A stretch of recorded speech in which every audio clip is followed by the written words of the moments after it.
La tua radio è ascoltabile anche con la televisione in digitale. Sul telecomando della televisione digitale o del tuo ricevitore digitale puoi scegliere se vedere la TV o ascoltare la radio.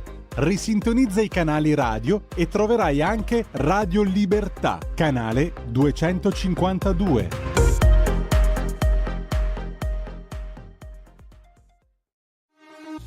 Porta con te ovunque Radio Libertà. Scarica la app per smartphone o tablet dal tuo store o dal sito radiolibertà.net. Cosa aspetti?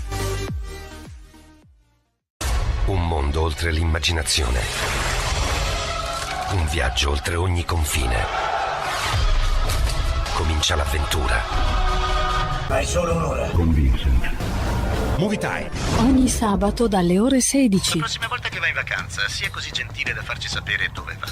Se ti dicessi dove vado, non sarebbe una vacanza.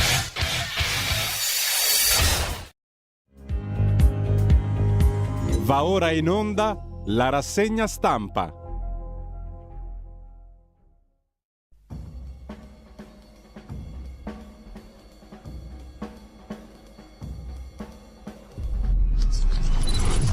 Giovedì 3 marzo, un cordialissimo buongiorno a tutte le ascoltatrici e a tutti gli ascoltatori da Giulio Cainarca, ben trovati all'appuntamento con la rassegna stampa. E vi ricordo il sito radiolibertà.net, potete percorrervelo, è molto semplice, troppo semplice, ma semplicissimo, meglio che complicatissimo, e c'è anche la sezione per sostenerci che è importante, importantissima come non mai. Non la faccio troppo lunga perché abbiamo tante cose di cui parlare stamani, partendo come al solito dalle agenzie di stampa. L'ANSA apre con i russi che hanno conquistato l'altra città di Kherson, il cessate il fuoco però compare sul tavolo dei negoziati. Già aperta un'inchiesta dalla Corte dell'Aia per crimini di guerra, secondo round di colloqui oggi nella foresta tra Bielorussia e Polonia. Kiev parla di oltre 2000 civili uccisi finora, 500 sarebbero i soldati russi uccisi. Il sindaco di Mariupol, la città è senza acqua, dice 500.000 in trappola. Gli Stati Uniti, la Russia sta usando bombe a grappolo e termobariche. Parla Macron, il presidente francese, dice che Putin ha scelto da solo la guerra, saranno giorni duri. Zelensky, volto dell'onore e del coraggio, siamo al fianco dei russi che difendono la pace. Valanga di profughi ucraini verso l'Europa, in Romania sono già arrivate più di 100.000 persone, altre 5.000 sono in Germania. E come ha raccontato un imprenditore italiano intervistato ieri da Radio Libertà, da Antonino Danna, c'è anche un turpe commercio di visti da parte della dogana alla frontiera, sulla dogana tra Ucraina e Romania, 150 euro se non sei sotto un militare, 2.000 se sei in età da militare, $2.000 per passare la frontiera tra Ucraina e Romania, lo chiedono i doganieri ucraini, a quanto pare. Mentre sempre dal primo piano dell'agenzia ANSA di stamani, sul confine con la Polonia, un reportage dall'Ucraina, un podcast dall'agenzia ANSA. Il corso su Dostoevskij a Milano all'Università Bicocca si farà. Il professore, ovvero il giornalista e lo scrittore Paolo Nori, aveva denunciato la soppressione. Ha letto in lacrime la lettera dell'università che annullava le sue lezioni denunciando la censura. Il rettore ha poi ipotizzato la ripresa dei corsi con un'integrazione sulla cultura ucraina, anche questo farà molto discutere, come vedremo tra poco. Abramovich, il magnate russo, vende il Chelsea, la squadra di calcio britannica, perché i soldi saranno utili alle vittime della guerra, dice il magnate russo Roman Abramovich. Il club di Premier League è in vendita. E l'out-out di Draghi sul catasto, ne parleremo alle 8 con il deputato Massimo Bitonci della Lega. Ieri in Commissione Finanze la questione catasto. Il governo Draghi ha mandato la sottosegretaria Guerra a porre l'out-out, un nome e un programma tremendamente di attualità. Passatemi la pessima e fuori luogo ironia. Comunque passa la riforma del catasto oppure il governo è al capolinea, questo l'out-out di Draghi. Mario Draghi lo aveva detto alla sua maggioranza 2 settimane fa. I deputati della Lega si ritrovano stamani alle 8:30 perché riprende oggi in commissione la questione. Insomma, una questione che rischia di essere piuttosto seria. Mentre sempre dalla prima pagina dell'agenzia ANSA l'Italia cede la quota delle scorte petrolifere per ridurne il prezzo. L'adesione alla proposta dell'Agenzia Internazionale dell'Energia, parte dei 60 milioni di barili messi a disposizione potrà essere indirizzata verso l'Ucraina come aiuto concreto anche sul fronte energetico. Catturato un soldato russo che racconta: Putin pensava a una guerra lampo. L'opinione è quella del soldato singolo catturato, può valere quel che vale, ma comunque dal punto di vista mediatico certamente ha un impatto. Militari privati di cellulari e documenti per ordine della massima dirigenza russa. Il soldato con benda insanguinata sulla testa ha parlato appunto a beneficio di telecamere. Della Covid ormai interessa quasi più a nessuno. TIM, Telecom Italia, chiude il 2021 in rosso di 8,7 miliardi e si divide in due. Anche questo lo vedremo un pochino meglio sul dorso economico del Corriere della Sera. CDA della Telecom, il consiglio di amministrazione di Telecom Italia approva i conti con svalutazioni per 4,1 miliardi. Si profilano anche tagli di nuovo di personale. Il nuovo piano industriale avvia un percorso di trasformazione, eccetera, eccetera. Comunque rosso di 8,7 miliardi. Ringraziamo sempre i Colaninni, gli scalatori che diedero una botta al debito straordinaria su Telecom. Comunque la guerra vista dal mondo e i reportage dei corrispondenti, la consueta rubrica che chiude la prima pagina dell'ANSA. ADN Cronos, oltre alla questione dei negoziati, sul tavolo dei negoziati il cessate il fuoco, c'è anche la questione della resistenza feroce, dice il presidente dell'Ucraina Zelensky, dopo una notte comunque di esplosioni, perché il cessate il fuoco non è ancora stato stabilito. Le parole di Macron le abbiamo viste. L'ONU vota una risoluzione di condanna della Russia, l'Assemblea Generale delle Nazioni Unite ha votato la risoluzione, 141 voti a favore, 5 contrari, 35 astenuti, ma la Russia continua ad avvertire il rischio di incidenti con la NATO. Sempre dalla prima pagina dell'agenzia ADN Cronos si affaccia un altro tema, le motivazioni della Corte Costituzionale, le sentenze della Corte e le motivazioni per la bocciatura dei referendum su eutanasia e cannabis. Depositate le sentenze, anche quella relativa al quesito sulla responsabilità civile diretta dei magistrati. Ma con questo lasciamo anche ADN Cronos, uno sguardo lo diamo pure all'agenzia AGI. Anche qui c'è in primo piano la questione del cessate il fuoco, di cui si inizia a parlare, e dall'inizio della guerra sono 3.840 i cittadini ucraini entrati in Italia, lo rende noto il Ministero dell'Interno. 1.890 donne, 570 uomini, 1.380 minori. Il Ministero dell'Interno italiano ha inviato una circolare ai prefetti indicando le linee guida per l'accoglienza. Poi ancora per la politica, la prova di forza del governo sul catasto, ne vedremo qualche articolo. Anche Italia Oggi apre la sua prima pagina su questa questione. Un ultimatum sul catasto. Il governo si impunta sull'articolo 6 della legge delega fiscale. Il sottosegretario Maria Cecilia Guerra, spedito da Draghi, dice: se non viene votata la riforma, il governo Draghi fa le valigie. E muro contro muro, sintetizza Italia Oggi in prima pagina sulla riforma del catasto. Ne parleremo alle 8 appunto con Massimo Bitonci. Si cerca di lavorare a una riformulazione dell'articolo 6 della legge delega fiscale, che contiene i criteri generali per la revisione degli estimi catastali. Ieri in Commissione Finanze della Camera, il governo, per bocca del sottosegretario all'economia Maria Cecilia Guerra, ha formalizzato un ultimatum. Se l'articolo 6 non viene approvato, si ritiene conclusa l'esperienza del governo. Ma già che ci siamo, diamo un'occhiata anche al diritto e rovescio, il corsivo di prima pagina di Italia Oggi, che ci riporta all'altro tema di giornata di questi giorni. Uno dei motivi per cui Putin ha inteso invadere in forze l'Ucraina con lo scopo di annientarla è dovuto al fatto, lo ha detto lui, che l'America, che per lui resta un bau aveva deciso di far entrare l'Ucraina nella NATO. Ma l'Ucraina, da paese libero, sottolinea Italia Oggi, ha il diritto di aderire alle associazioni internazionali che vuole. Oltretutto la NATO è statutariamente una organizzazione militare di difesa. In base al suo articolo 6 interviene al suo articolo 5 interviene subito e obbligatoriamente a favore di un paese solo se questo è stato aggredito da un paese terzo. Se la NATO è lasciata in pace, non può per statuto dichiarare guerra a nessuno. La differenza fra l'Occidente e la Russia è tutta qui, sintetizza Italia Oggi. Ma adesso andiamo a vedere le prime pagine degli altri quotidiani, come al solito partendo dal Corriere della Sera. L'orrore e la speranza è il titolo d'apertura. In Ucraina 2000 civili uccisi, i russi entrano nelle città. Oggi ripartono i colloqui, la Russia fa sapere sul tavolo c'è il cessate il fuoco ed è l'argomento di apertura. Oggi sarà l'8° giorno di guerra, sintetizza il Corriere della Sera in prima pagina. La Russia continua ad attaccare in maniera massiccia le città dell'Ucraina, i morti tra i civili sono oltre 2000 sotto le bombe e le cannonate. Kharkiv è bombardata senza sosta, Mariupol sotto assedio, senza acqua. Kiev aspetta l'arrivo dei convogli russi e la battaglia è strada per strada.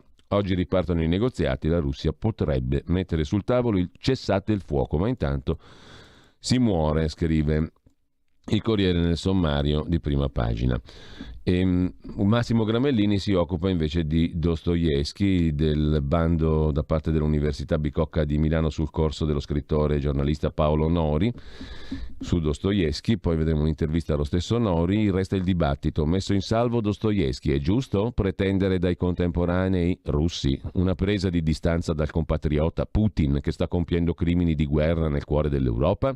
Se chiedessimo a ogni russo all'estero di esibire un no Putin pass, verremmo meno al principio per cui le persone non si valutano in base alla nazionalità, ma sull'impatto dei loro comportamenti sull'opinione pubblica.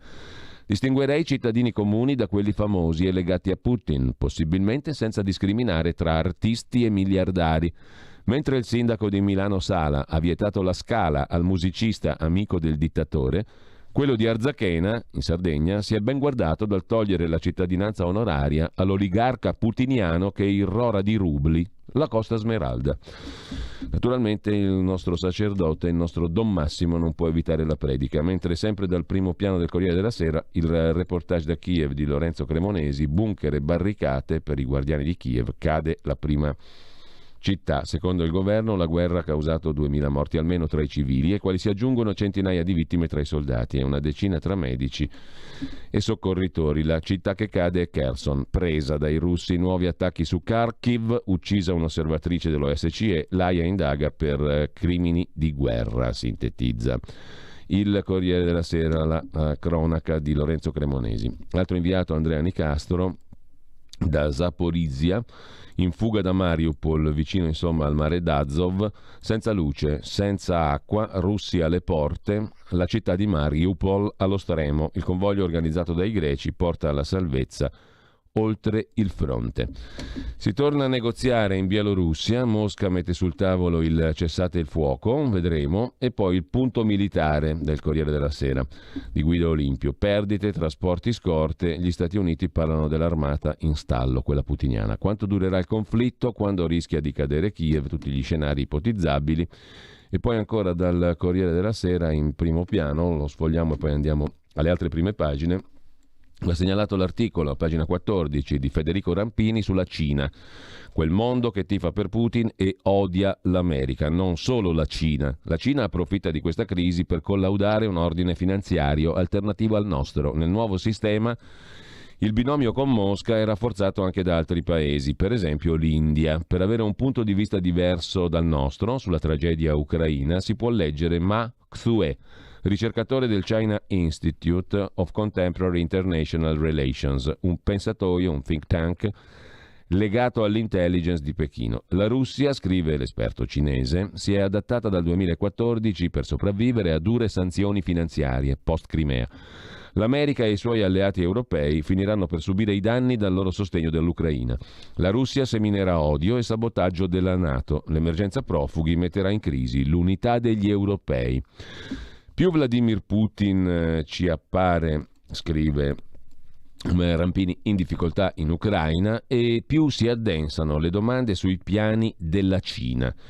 Quando Putin e Xi Jinping si incontrarono il 4 febbraio alle Olimpiadi di Pechino, Xi Jinping diede il suo via libera all'invasione in Ucraina?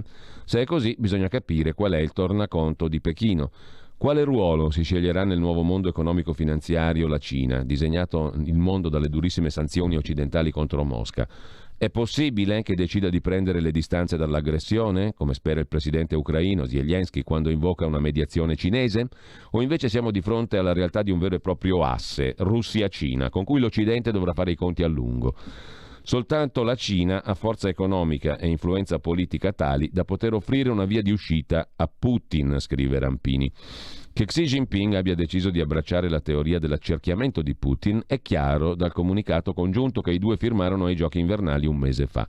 Spiccava la condanna dei 5 consecutivi allargamenti della NATO da parte della Cina e l'insistenza sulle legittime richieste, dice la Cina, per la sicurezza russa. Con un summit così visibile seguito dall'aggressione all'Ucraina non appena la tregua olimpica si è chiusa, Xi Jinping si è legato all'immagine di Putin. Ha sbagliato i calcoli? Nell'immediato la Cina incassa un danno economico. Ha interessi importanti in Ucraina, di cui era diventata il principale partner commerciale lungo quella via della seta che si espande nei Balcani e punta su Trieste. Il governo di Pechino ha dovuto evacuare 2.300 concittadini cinesi. Sulle sanzioni, nel breve termine, la Repubblica Popolare Cinese è attenta a non diventare una vittima collaterale. Ha sospeso per cautela gli acquisti di carbone russo, per evitare che le banche cinesi intermediarie possano finire nel mirino degli americani.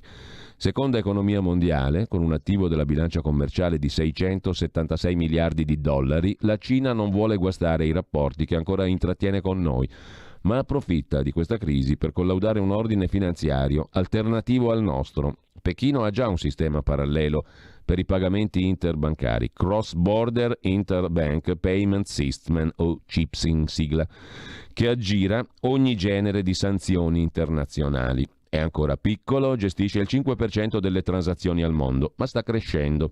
Nelle riserve della Banca Centrale Russa, il renminbi cinese ha quasi raggiunto il peso del dollaro. È vero quel che si osservava per le vie di Mosca nei giorni scorsi. Nell'assalto ai bancomat la gente voleva dollari o euro, non renminbi. Ma un'economia sempre più autarchica, come quella russa, dovrà assuefarsi anche alle banconote con la faccia di Mao. Il gas russo ha già nuovi contratti di forniture a Oriente per compensare in futuro il blocco del Nord Stream 2. Il vero vantaggio di lungo termine per Xi Jinping, prosegue Federico Rampini sul Corriere della Sera, è strategico. Con l'invasione dell'Ucraina Putin ha creato un formidabile diversivo che risucchia l'America verso l'Europa, la costringe a dirottare risorse verso un teatro che la dottrina Biden considerava secondario. Stravolgere le priorità americane, catturare l'attenzione del grande rivale in Europa anziché nell'Indo-Pacifico è un beneficio inestimabile che Xi Jinping saprà capitalizzare a Taiwan o altrove. Nel nuovo asse, prosegue e s'avvia a concludere Federico Rampini, il binomio Cina-Russia è meno isolato di quanto appaia in Occidente. La mozione ONU di condanna dell'aggressione ha avuto sì 141 voti, ma anche 5 no, 35 astensioni. Nell'elenco degli astenuti, oltre alla Cina, figurano India e Pakistan. Tutti insieme fanno 3 miliardi di abitanti. Un indizio su cosa mai può unire due nemici giurati, India e Pakistan, perché si sono astenuti Cina, India e Pakistan. L'acquisto di armi made in Russia colpisce pure l'astensione degli Emirati Arabi Uniti, forse il prossimo rifugio per i capitali degli oligarchi banditi da Londra e da Zurigo. La Turchia, membro della NATO, non aderisce alle sanzioni economiche. L'Occidente è compatto, ma l'Occidente non è tutto. Vista da Pechino o da Nuova Delhi, da Karachi o dal Golfo Persico, è meno chiaro che questa crisi sia disastrosa per Mosca. E non è solo la realpolitik degli autocrati che crea zone di tolleranza verso Putin. I social media cinesi traboccano di risentimento anti-occidentale e di solidarietà verso Mosca. Così Federico Rampini in questo assai interessante articolo sul Corriere della Sera, pagina 14. Mentre sempre dal Corriere della Sera c'è da citare anche la questione petrolio e gas. Comunque l'Europa, scrive Federico Fubini, paga 800 milioni al giorno a Mosca. L'intervista alla Presidente del Parlamento europeo dal 18 gennaio Roberta Metsola, per Kiev, fondi dal bilancio europeo, eccetera, eccetera, eccetera. E poi c'è l'articolo di politica interna. Andiamo a sfilare a Kiev, così Salvini respinge gli attacchi. Il New York Times ha annoverato Matteo Salvini tra i populisti fan di Putin che ora cercano una via d'uscita. Salvini presenta un sondaggio per cui l'89% è per la diplomazia. Si dice pronto Matteo Salvini ad andare in Ucraina, magari l'8 marzo, festa delle donne che dall'Ucraina stanno scappando. Auspica una grande marcia di combattenti della pace lanciata da Papa Francesco, che possa invadere la Ucraina e frapporsi alla guerra. Matteo Salvini contrattacca alle accuse di voler sostenere Putin, finite in prima pagina sul New York Times, che liquida come sciocchezze. La situazione è chiara, dice Salvini. Qua c'è Putin che ha aggredito, Zelensky che sta resistendo e si sta difendendo, e noi siamo al fianco degli invasi, dice Salvini, presentando un sondaggio svolto il 28 febbraio dal professor Enzo Risso, secondo cui l'89% degli italiani chiede lo stop degli scontri e di agire con la diplomazia e non con le armi. L'87% auspica la de-escalation gestita dall'ONU, il 93% trova nuovi accordi per ridurre le armi nucleari. Bomba chiama bomba, dice Salvini, che censura la caccia al russo però. Una posizione, dice Salvini, che non c'è la pregressi interessi filorussi, come ipotizza il New York Times. Non ho mai preso dollari, rubli, yen. Tutti, da Prodi a Renzi a Letta, quando erano al governo, hanno avuto contatti con la Russia e con Putin. Mi sembra ragionevole, mai pensato che lo facessero per interessi personali. Da Mosca ho riportato solo i pupazzi di Mascia e Orso, dice Salvini. La DN Cronos pubblica il contenuto di quello che Salvini il 6 marzo 2017 su Facebook definiva lo storico accordo a Mosca tra Lega e Russia Unita di Putin, un partenariato paritario e confidenziale tra Federazione Russa e Repubblica Italiana, scambi di informazioni. Dice Salvini: dobbiamo dare all'Ucraina la possibilità di difendersi, la priorità la pace. Sto ragionando con l'ambasciata italiana, la Caritas, Sant'Egidio. Ho inviato messaggi ai premier polacco e ungherese per i corridoi umanitari. Quanto al ministro degli esteri, Di Maio, spero che stia parlando con tutte le parti in conflitto, non lo so se lo stia facendo, devo chiedere fermate i missili, lo devo chiedere a chi spara. Salvini si dice favorevole ad accogliere i profughi, i bimbi vanno sempre difesi e accolti, non bisogna confondere gli orfani dall'Ucraina con chi sbarca coi telefonini ultimo modello e va a spacciare. Per questo lancia un appello alla ministra della famiglia Bonetti in favore dei bambini già adottati bloccati in Bielorussia. L'ingresso dell'Ucraina nell'Unione Europea? Nel sondaggio l'82% degli intervistati è favorevole. D'accordo anche con questo? Salvini risponde: attenzione, sì, ma valutando tutti quei paesi come Serbia e Albania che sono in fase di pre-adesione da anni. La domanda è: cosa avvicina la pace e cosa no? Avvicinare i missili a Mosca avvicina la pace? Le bombe però sono già arrivate. Salvini insiste: dialogo, dialogo, e vediamo chi ha la testa più dura. Così racconta il Corriere della Sera. Parlamentari bipartisan aderiscono al digiuno del Papa. E poi c'è un lungo pezzo dello scrittore Jonathan Little, naturalizzato francese, scrittore statunitense. L'ex signor nessuno, Putin, violenza e guerra contro l'Occidente. Tutto iniziò nel 1999 con la Cecenia, quando un tal Putin sconosciuto fu nominato primo ministro.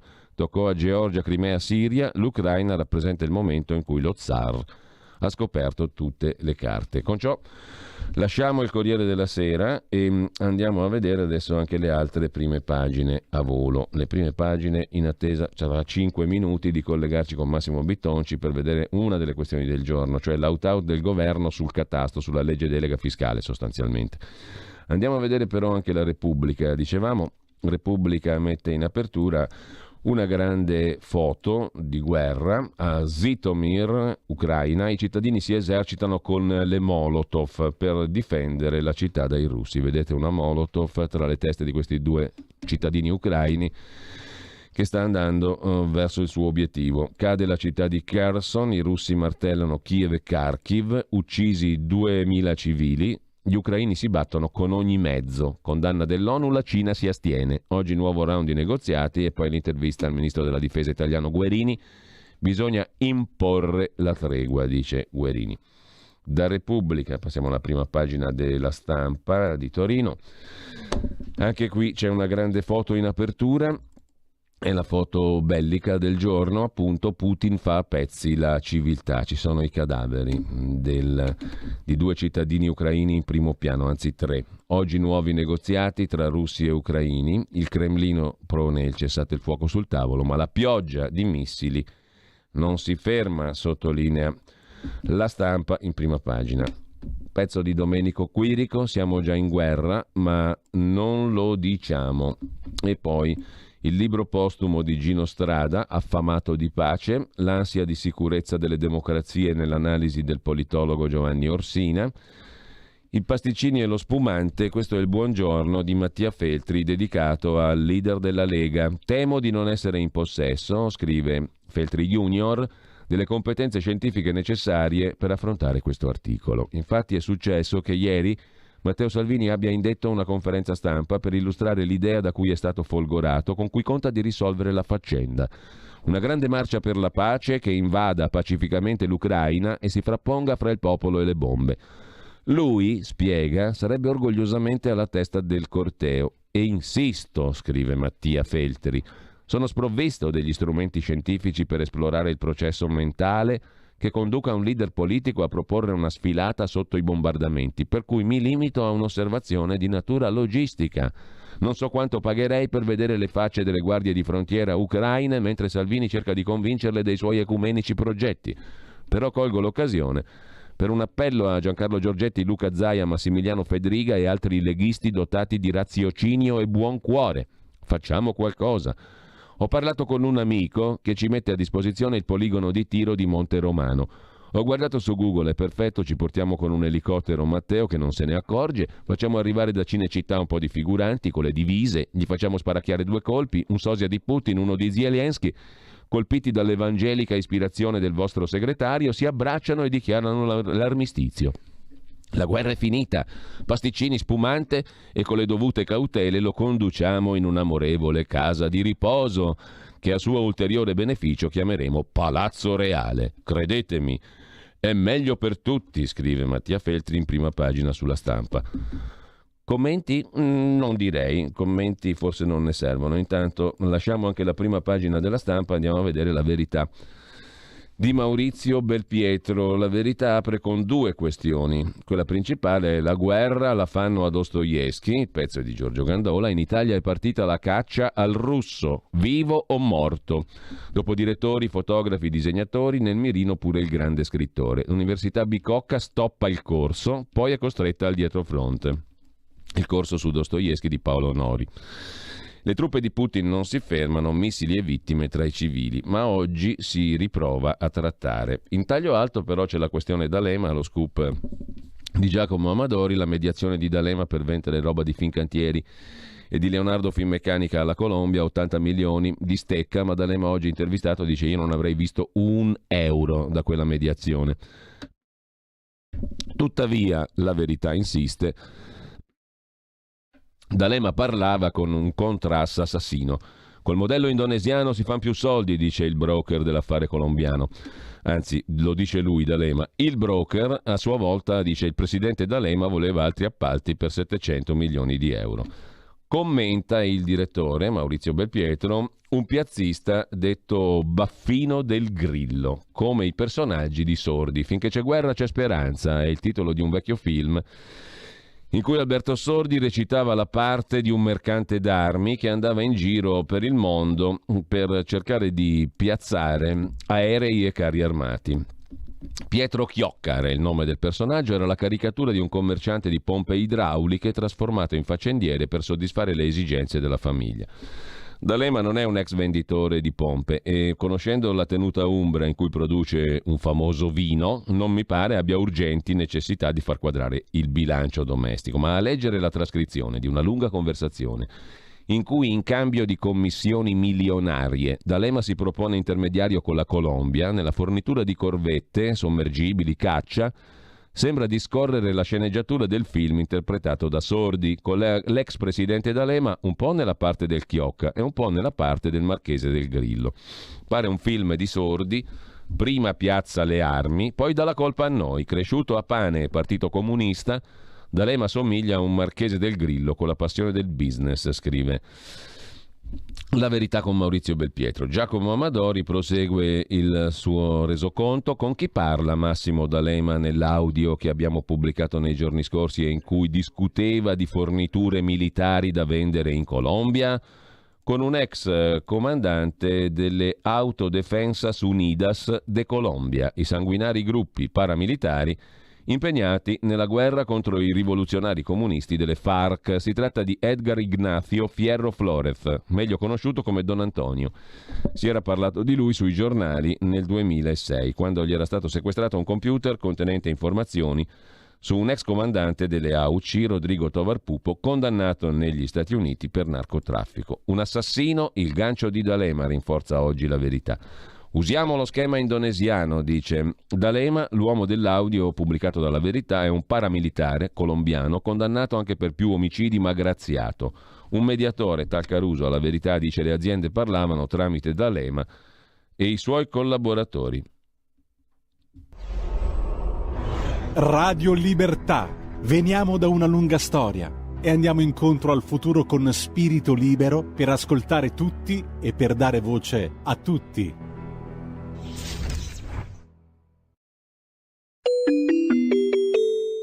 Qui Parlamento. E andiamo di corsa e subito con noi, come vi dicevo, è in collegamento quanto mai tempestivo il capogruppo della Commissione Bilancio della Camera, Massimo Bitonci. Bitonci, buongiorno, grazie. Buongiorno a tutti. Allora, a posto con gli altri deputati della Lega, ieri Bitonci il tema di cui stiamo leggendo adesso sui giornali, proprio stamani in rassegna stampa.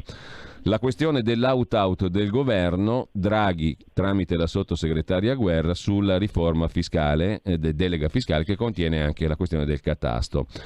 Un gravissimo out-out, voi avete detto, quello che il governo ha fatto pervenire tramite la sottosegretaria Guerra. Minacciare la crisi di governo se non si approva così com'è la riforma del catasto è da irresponsabili, perché il Parlamento ha tutto il diritto di discutere e di emendare. C'è un conflitto in Ucraina, il costo dell'energia è alle stelle e voi dite non ci sembra il momento di ricorrere alle maniere forti. Peraltro il governo e anche i gruppi di maggioranza, alcuni, hanno già riconosciuto l'inutilità di un intervento di riforma del catasto, se la finalità è solo quella di un'indagine statistica. Allora il ricatto cosa fa pensare? Fa pensare male, naturalmente, no? E poi soprattutto come va a finire? Perché oggi mi pare che ci sia A, una riunione in casa Lega, B, un'altra riunione della commissione dove si deve decidere qualcosa, o no, o sbaglio? Ma noi alle 8:30 abbiamo un incontro con Matteo Salvini e tutti i parlamentari. Ovviamente parleremo anche di altri temi, ma sicuramente Matteo Salvini ci darà un'indicazione anche su questo tema estremamente delicato, che è quello della riforma del catasto, che io ho seguito in prima persona. Ho partecipato a tutte le riunioni anche di maggioranza che sono state fatte negli ultimi 15 giorni col governo, anche con i consulenti del governo. Io sono mesi che continuo a spiegare che questo articolo è assolutamente ultroneo, cioè nel senso che l'attività di accertamento che possono fare i comuni sul tema, io ho visto le agenzie ieri sugli immobili fantasma, eccetera, eccetera, sappiamo che in Italia ci sono 1.200.000, 1.500.000 di immobili non censiti e sappiamo benissimo anche in che zone del territorio italiano sono questi immobili non censiti. Ci sono le aerofotogrammetrie e studi fatti da parte dell'agenzia e anche del catasto su questo. Il governo si nasconde dietro a questo, ma in realtà all'interno di questo articolo c'è questa elaborazione o analisi statistica del sistema catastale e sappiamo bene che le raccomandazioni dell'Unione Europea su questo tema sono di passare dalla tassazione dalle persone alla tassazione sulle cose e sui patrimoni con la revisione degli estimi catastali. Ecco, questo vuol dire, se vogliamo sintetizzare il ragionamento, che una modifica degli estimi catastali da studi che ci sono anche presso il Ministero dell'Economia e che sono noti a tutti, quindi il passaggio da vani a metri quadri, porterebbe a un aumento indifferenziato dal 50 al 70, 80, 100%, ma indifferenziato per tutti. Quindi questa cosa dell'appartamento in centro a Milano, l'esempio che fanno, che paga poco rispetto all'appartamento della periferia, è una stupidaggine grande come una casa. I comuni stanno già facendo e negli anni hanno fatto già le revisioni delle reti catastali e le microzone catastali, ed è una facoltà che hanno i comuni, che era obbligatoria qualche anno fa e poi il governo Renzi l'ha cancellata, comunque è una facoltà che c'è. L'attività di accertamento è possibile fare dai decreti attuativi sul federalismo fiscale con anche un vantaggio economico da parte del comune. Alcuni comuni l'hanno fatto, altri non l'hanno fatto, però nascondersi dietro a questo e dire che è una pura elaborazione statistica, dopodiché ieri arriva il sottosegretario Guerra, aveva Sì. già anticipato, diciamo così, nella riunione di maggioranza della sera prima a cui ho partecipato, questa volontà del governo di porre, tra virgolette, la fiducia proprio sull'articolo 6, di anticiparlo, è stata una cosa veramente imbarazzante, incredibile. Io in tanti anni di attività da sindaco e parlamentare non ho mai visto una cosa del genere. Un Allora, sottosegretario che viene in commissione e dice: se non votate l'articolo 6 Finisce il governo.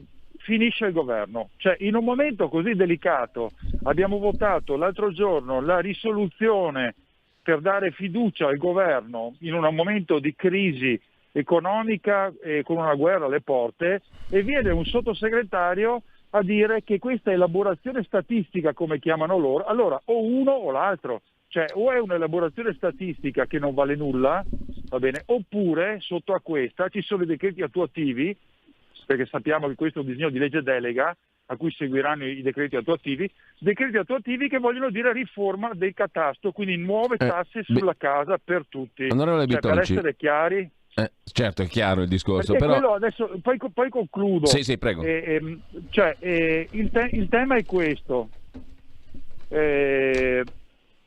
Che si aumentano le tasse sulla casa, cioè bisogna essere chiari perché ci sono tutte queste interpretazioni della stampa. Oggi leggerete sui giornali la Lega è cattiva, la Lega vuole difendere i ricconi, la Lega qua, la Lega là, cioè la Lega vuol fare cadere il governo, cioè non c'entra assolutamente nulla. Questa è un'interpretazione ovviamente di parte. La realtà è totalmente diversa, come vi ho descritto io in questi pochi minuti che ho a disposizione. Ecco, detto questo, però, c'è un problema politico grande come una casa, perché la sottosegretaria Guerra non credo che si sveglia una mattina e viene per conto suo a porre un ultimatum di questa natura. Parla per conto di Draghi, secondo il quale le riforme vanno fatte e anche il catasto è indispensabile perché correde il PNRR. Giusto o sbagliato questo discorso? Che la sottosegretaria venga in commissione e faccia una dichiarazione di questo tipo, logicamente lo fa con una delega ampia da parte del Presidente Draghi, questo è chiaro. Quello che è sbagliato e assolutamente falso che questo sia uno degli obiettivi del PNRR, cioè nel PNRR non è scritto nulla di questo, assolutamente nulla di questo. C'è una raccomandazione da parte dell'Unione Europea, però è una raccomandazione che viene dall'Unione Europea. Quante raccomandazioni negli ultimi 20 anni che sono arrivate dall'Unione Europea che puntualmente il governo e giustamente ha disatteso? Cioè, quante sono? Cioè, non è che noi ci facciamo dire dall'Unione Europea come modificare il sistema fiscale italiano, non è che ci facciamo dire come tassare gli italiani. Questa è una responsabilità in capo a un governo e completamente autonoma, cioè non esiste questa cosa, anche perché lo abbiamo dimostrato ormai centinaia di volte e ci sono i dati a supporto che l'Italia ha un'altissima tassazione sul patrimonio. Pensate, ed è giusto che sappiano i dati chi ci ascolta, che le tasse sul patrimonio sono superiori ai 50 miliardi, di cui 22 solamente di IMU, senza tutte le altre imposte come l'imposta di registro, l'ipocatastali, cioè arriviamo a 50 miliardi e a livello europeo siamo il paese che tassa di più il patrimonio, questa è la realtà.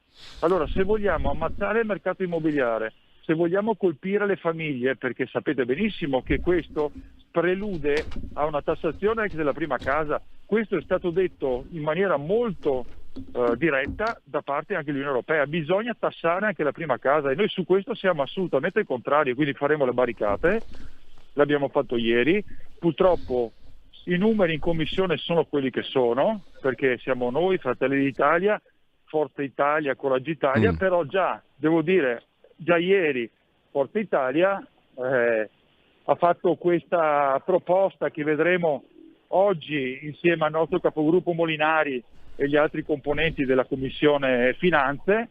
Vedremo questa proposta di mediazione, ma capite che mediazione con la parola catasto su un disegno di legge delega che più ampio è, più pericoloso è, perché spieghiamo a chi ci ascolta che non è che un disegno di legge delega con una frase molto ampia protegga, anzi è il contrario, cioè più nel dettaglio va la delega e più il governo è obbligato a rispettarla. Esatto, è ristretto, più generica è, cioè facciamo qualcosa di generico, scriviamo ecco, è sbagliatissimo, perché dopo il decreto attuativo è ancora più puntuale, cioè questo è il problema fondamentale del disegno di legge delega. E poi c'è un problema di rapporto col Parlamento, cioè non si può dire su una delega che dà il Parlamento, dove i decreti attuativi verranno in commissione per un parere non vincolante, perché questa è la cosa gravissima, dire al Parlamento non puoi esprimere la tua opinione.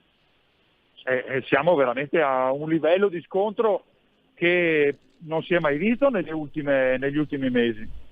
Ecco, anche perché dopo il catasto, argomenta qualcuno, c'è la ratifica del MES, c'è la questione dei balneari, della Bolkestein, tante altre belle cose. Allora la domanda che le faccio, magari è a sproposito, è una stupidaggine, ma non è che con la storia della guerra e dello stato d'emergenza protratto in ragione della guerra fino a fine anno si fa passare tutta sta roba qua?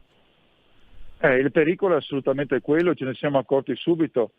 Cioè, il problema che ovviamente, giustamente, le tensioni e l'evidenza dei mass media e della gente, giustamente, legata ai gravissimi fatti dell'Ucraina con la dichiarazione di guerra e la guerra in corso con la Russia, fa passare in secondo piano cose anche importanti e fondamentali per anche la tenuta di questo governo.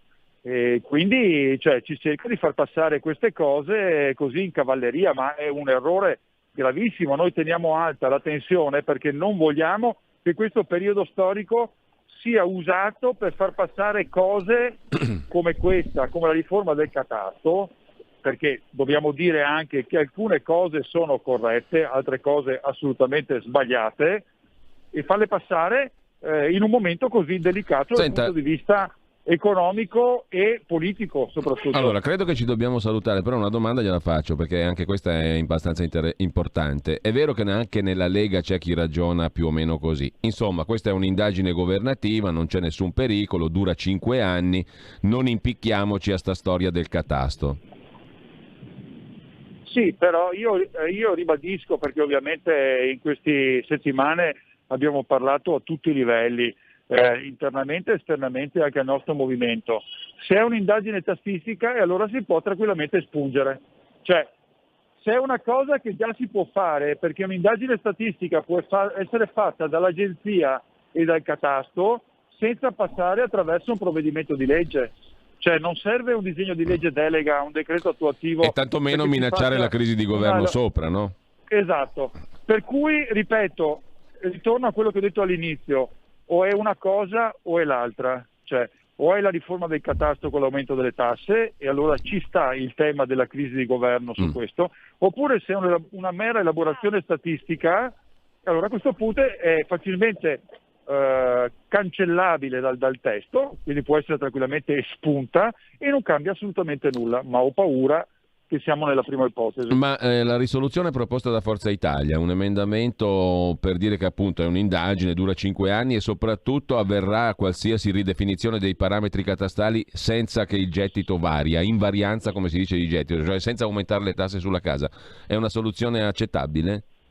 Assolutamente no, perché nel momento in cui noi andiamo a modificare la base imponibile e quindi il sistema di calcolo catastale, vuol dire, come da elaborazioni che abbiamo e di cui ho parlato prima, vuol dire aumento delle tasse sulla casa per tutti. Cioè tu non puoi avere uguale gettito se mi ridefinisci i parametri delle rendite catastali, giusto? Assolutamente, è impossibile, abbiamo gli studi fatti e gli aumenti solamente passando da vani a metri quadri, cioè cambiando il sistema, e si sta andando verso quell'ipotesi, vuol dire aumentare la tassazione su tutto e ricomprendere anche la tassazione sulla prima casa. Questo è chiarissimo. Ma mi scusi però Bitonci, adesso c'è un problema e poi la lascio veramente libero perché è di corsa, ma allora c'è un problema politico numero 1 com'è possibile e pensabile che un governo in un contesto come questo, nel quale ci sono difficoltà economiche straordinarie, le bollette energetiche che salgono per tutti, l'economia che è stata diciamo bastonata da 2 anni di pandemia, sappiamo benissimo qual è la situazione economica, pensi ad aumentare le tasse sugli immobili? Questa è una domanda. La seconda domanda però è inversa. Chi in questo momento dovesse far cadere il governo, come minacciato dal governo stesso, per una questione di questo tipo, verrebbe additato come l'irresponsabile di turno. In un momento di guerra, eccetera, eccetera, di gravi tensioni internazionali, bisogna essere uniti, tutti dalla stessa parte, e voi fate cadere il governo, leghisti? No, ma intanto, e questo è estremamente chiaro, la dichiarazione non è stata della Lega, ma del sottosegretario Guerra proprio ieri in commissione. Quindi la Lega non ha minacciato nessuna sfiducia, ma una posizione netta e contraria, e questo mi pare che sia estremamente chiaro. Dopo, come dicevo prima, c'è sempre la riscrittura da parte di alcuni media filogovernativi, ecco, questa è poi la realtà di sempre in Italia.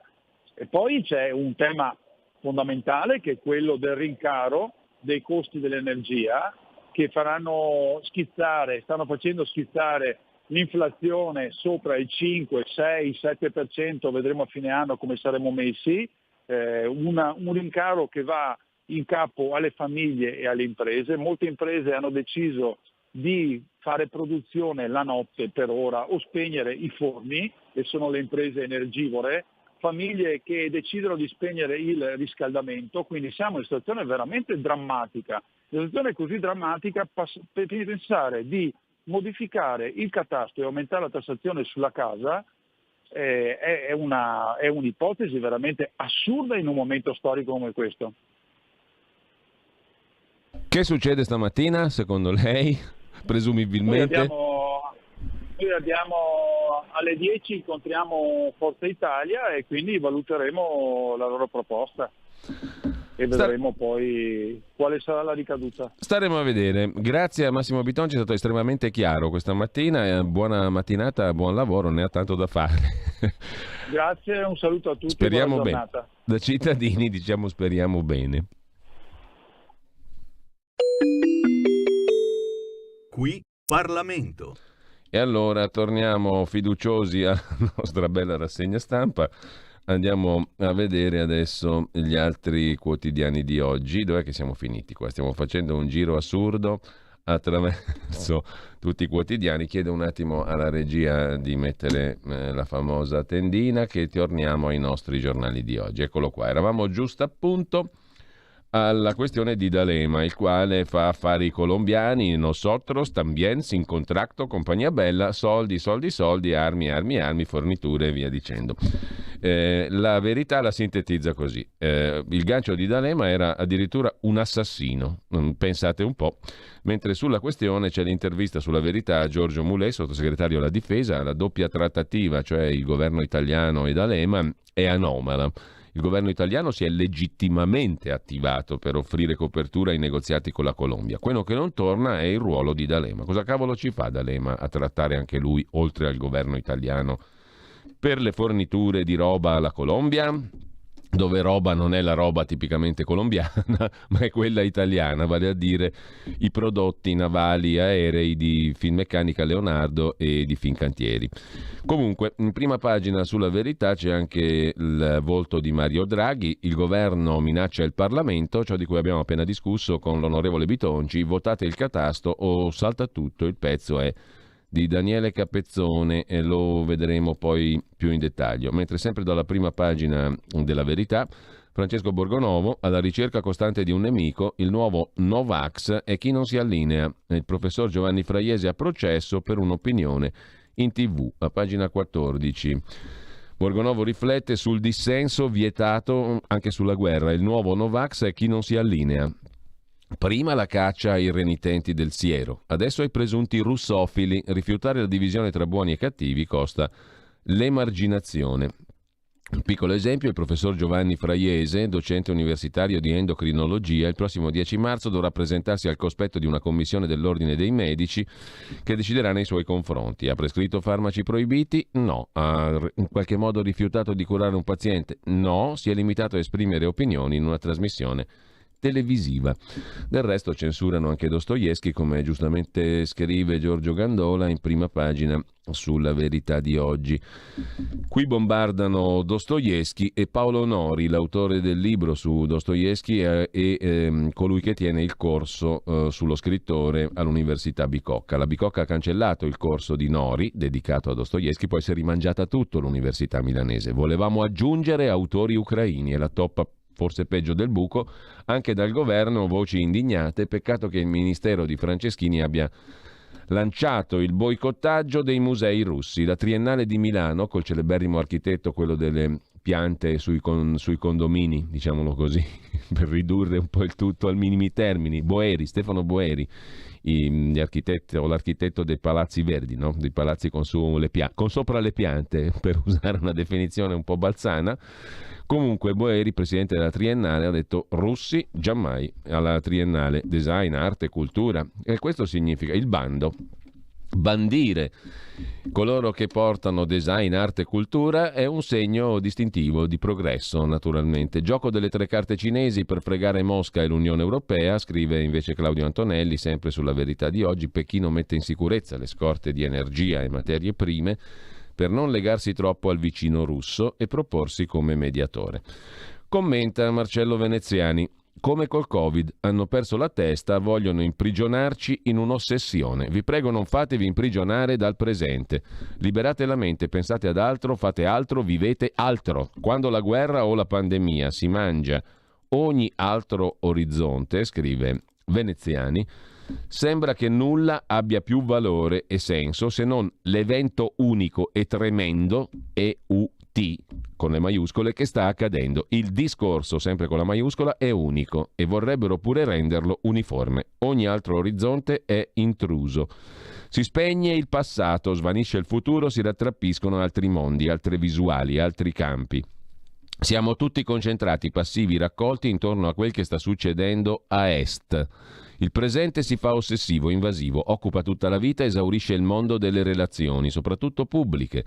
Resta al più la sfera biologica, bere, mangiare, dormire, andare di corpo e poco altro. Quel che aggrava la riduzione del tutto al quotidiano è l'applicazione del politically correct e della cancel culture al presente, con i suoi divieti e le sue meschinità. Esempio fresco: l'Università Bicocca cancella un corso su Fyodor Dostoevskij di Paolo Nori, con la scusa di voler evitare polemiche, divieto poi rientrato.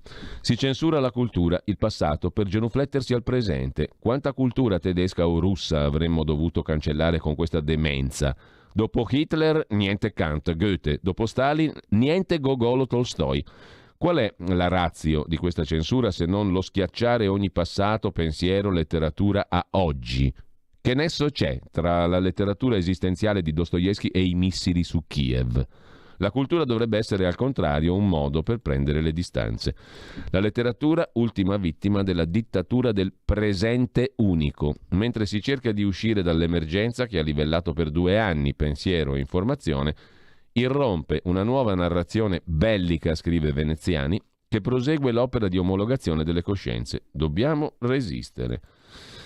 E sempre dalla prima pagina della Verità arriviamo a fondo pagina: già persi 3,5 miliardi di euro, in arrivo la botta dell'acciaio, colpiti turismo, agroalimentare e moda, ora tocca la siderurgia. Secondo le prime stime le sanzioni contro la Russia, ne parleremo poi dalle 9:30 in Scuola di Magia con Claudio Borghi Aquilini di questo tema, le sanzioni e i loro effetti, non proprio solo collaterali. Secondo le prime stime le sanzioni contro la Russia ci costeranno subito 3,5 miliardi, più colpiti moda, arredamento, agroalimentare, turismo. In Sardegna partiti di primi licenziamenti, intanto arriva una nuova botta sull'acciaio. Severstal annuncia il blocco delle forniture all'Europa. Carenze di materie prime e inflazione rischiano di paralizzare il settore. E infine, a chiudere la prima pagina della Verità, in edicola con La Verità e con Panorama, il libro che svela tutti gli errori nella gestione della pandemia. il libro di Paolo Musso che noi abbiamo intervistato qui a Radio Libertà, Il disastro, chi ha sbagliato sul Covid e perché. Dal mancato stop agli ingressi alla Cina, agli errori su screening e prevenzione, fino alla deriva pandemically correct che vieta ogni dubbio su Green Pass e vaccini. Il professor Musso analizza tutti i disastri e la psicosi sanitaria che da 2 anni ci incatenano a divieti e diktat inutili e dannosi. Esce con La verità e con Panorama il libro del professor Musso. Con ciò lasciamo La verità, andiamo a vedere anche Libero. Prima pagina di Libero che si apre con il titolo a tutta pagina: il calcio di Abramovich, un messaggio a Putin. L'oligarca vende il Chelsea, la squadra di calcio britannica, e annuncia che devolverà tutto alle vittime della guerra.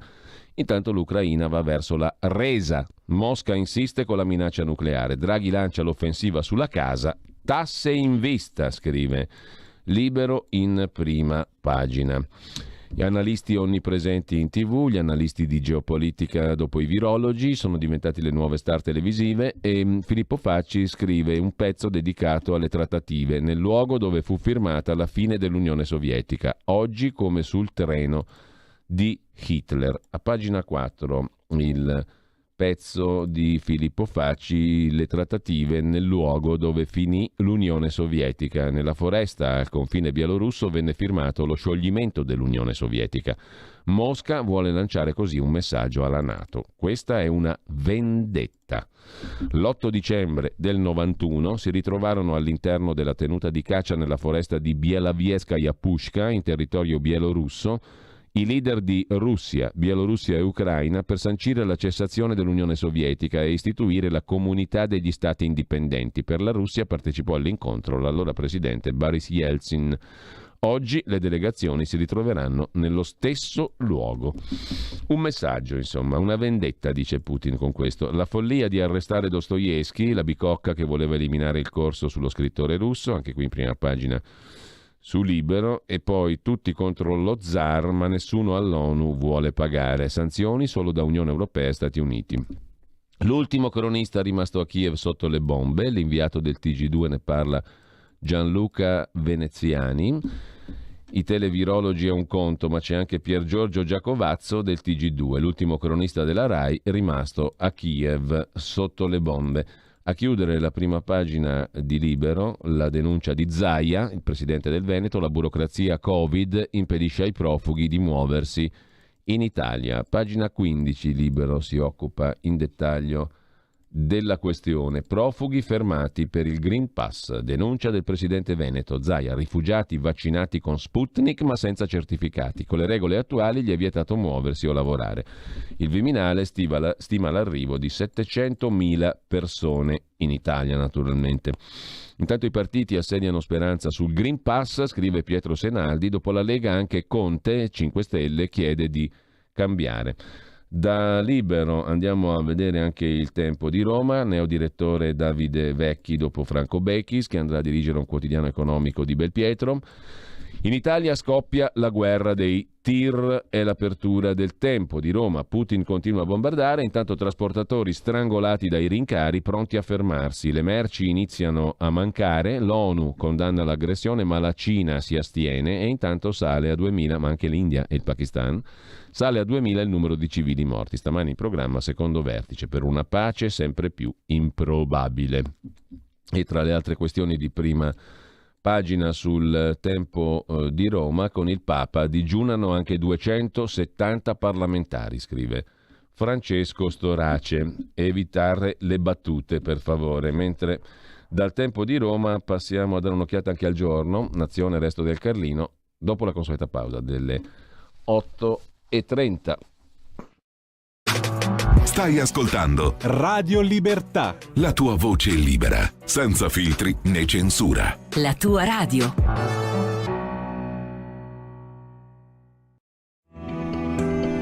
Il meteo.it presenta le previsioni del giorno.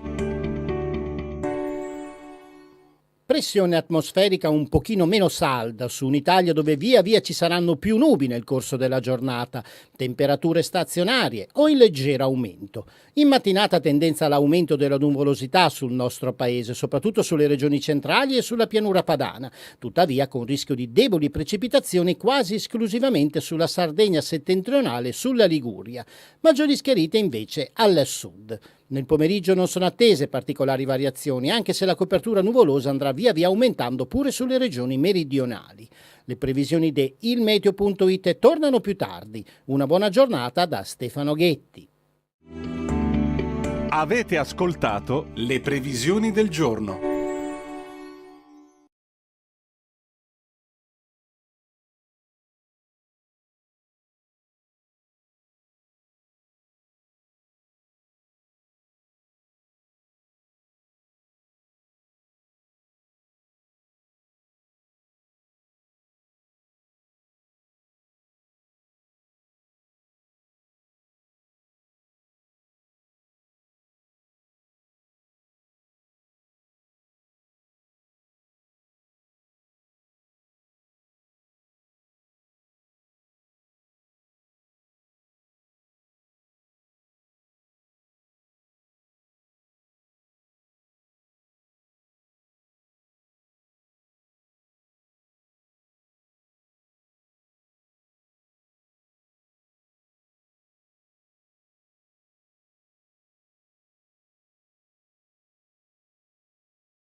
E interrompiamo a malincuore, piano concerto numero 2 in do minore, opera 18, Sergei Rachmaninov al pianoforte, Valentina Lisitsa, ucraina, con la London Symphony Orchestra, una pianista ucraina che ha interpretato Rachmaninov, autore russo naturalizzato statunitense, con la London Symphony Orchestra. Una sintesi più mirabile di cosa significa la cultura e la musica, altro che il bando di Dostoevskij, non potevamo fornirla naturalmente. Valentina Lisitsa nasce nel 73 a Kiev, è una delle più straordinarie pianiste attualmente in circolazione.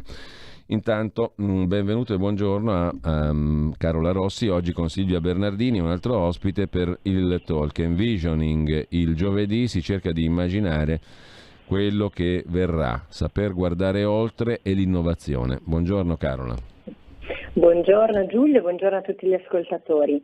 Oggi appunto è la volta di Envisioning, io e Silvia Bernardini saremo in compagnia di Andrea Belardi, presidente e fondatore di Great Job Italia. Di che cosa parleremo oggi? Oggi vedremo insieme al nostro ospite fondamentalmente l'attività e il modus operandi che Great Job Italia ha deciso di mettere in campo per supportare le imprese.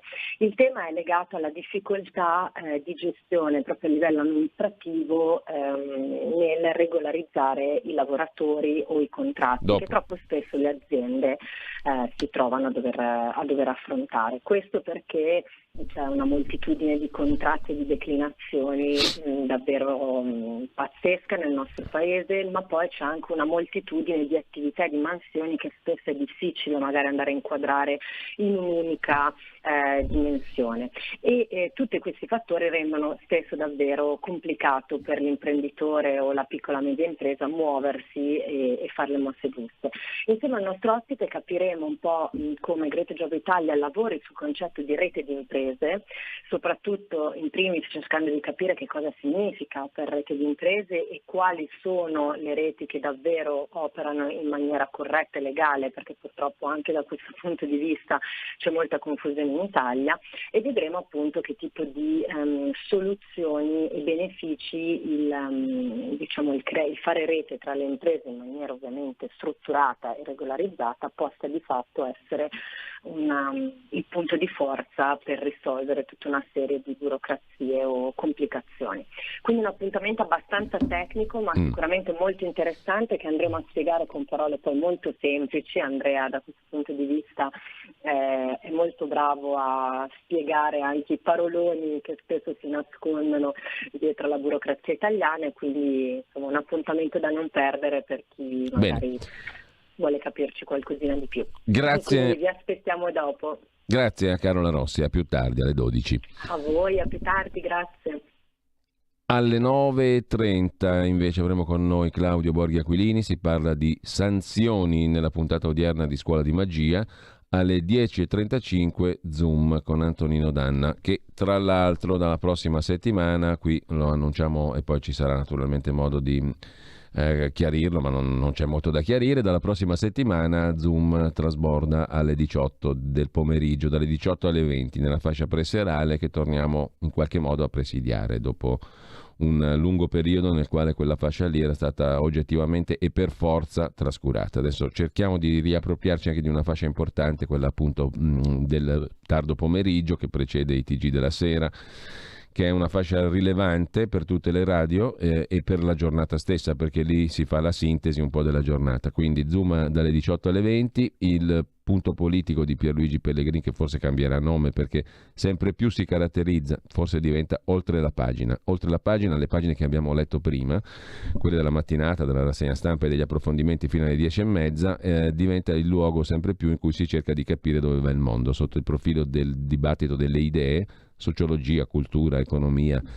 Il caso Dostoevskij, per esempio, è emblema di come va il mondo e di dove va il mondo, di che cosa ci proponiamo di fare in quella fascia dalle 10.30 alle 12, che curerà appunto Pierluigi Pellegrin e che si occupa di cercare di capire che idee ci sono intorno a noi, dove va il pensiero, che tipo di società ci si prospetta. Quindi sentiremo particolarmente esponenti della cultura, del mondo accademico, ma anche del mondo dell'impresa e della politica, che però ci consentano di capire, al di là, e prendendo spunto però dalla cronaca e dai fatti, che aria tira, insomma, in senso lato nel nostro panorama cultural, politico, mentale, sociologico, economico. Dalle 10.30 alle 12, quindi da lunedì prossimo, e poi martedì però c'è una puntata del tutto speciale che è dedicata alla conduzione al femminile, non per omaggiare la data dell'8 maggio in maniera sterile e convenzionale, ma perché già oggi senza le conduttrici donne Radio Libertà sarebbe mutilata, sostanzialmente dimezzata. E allora l'8 di marzo faremo una puntata dalla mattina alle 7.30 fino alle 21 con esclusivamente voci femminili, tra l'altro con qualche curiosità particolare anche per la rassegna stampa, lo scoprirete, dalle 7.30 alle 9.30, 2 saranno le voci. In ogni caso, tutte conduttrici e praticamente quasi tutte ospiti, anche voci femminili, per raccontare quello che stanno facendo, e anche le nostre ospiti, e c'erano diverse parlamentari anche. Comunque, al di là di questo, il focus, la novità del palinsesto è che da lunedì 7 marzo la fascia della mattina è presidiata dalle 10.30 alle 12 da Pierluigi Pellegrin, con quella trasmissione che vi dicevo cercherà di capire dove stiamo andando, e dalle 18 alle 20 invece trasloca lo Zoom di Antonino Danna per chiudere la giornata in maniera più efficace, si spera. Nel frattempo, dalle 15 dopo Semivarin fino alle 18 tutte le altre trasmissioni. La fascia dalle 20 alle 21 rimane sostanzialmente inalterata, salvo qualche aggiustamento, ma poi pubblicheremo tutto sul sito sotto la voce palinsesto, per cui da venerdì potrete vedere tutto quanto in maniera molto precisa. Detto questo, andiamo alla puntata di Zoom invece di oggi, di stamani alle 10.35. Antonino Danna con Oleg Shukov, giornalista russo rifugiatosi in Ucraina nel 2014 dopo la mordacchia messa in Russia ai media indipendenti. Oggi scrive di corruzione, guerra e riforme e diritto su Kyiv Independent. Antonino Danna ha parlato con lui della guerra, di Zelensky, del futuro dell'Ucraina. Alle 11.10, se ce la facciamo, Gemma Gaetani, la ragazza di campagna, con la sua rubrica, e Gemma in cucina, ve lo ricordo, invece va in onda il sabato su Radio Libertà alle 11. Intanto da segnalare anche nel pomeriggio alle 15.10 la terza pagina di Pierluigi Pellegrin con il professor Massimo Arcangeli, che si occupa nel suo nuovo libro del politicamente corretto nella lingua e nella cultura, appunto quello che stavamo cercando di dire prima, dove va il mondo.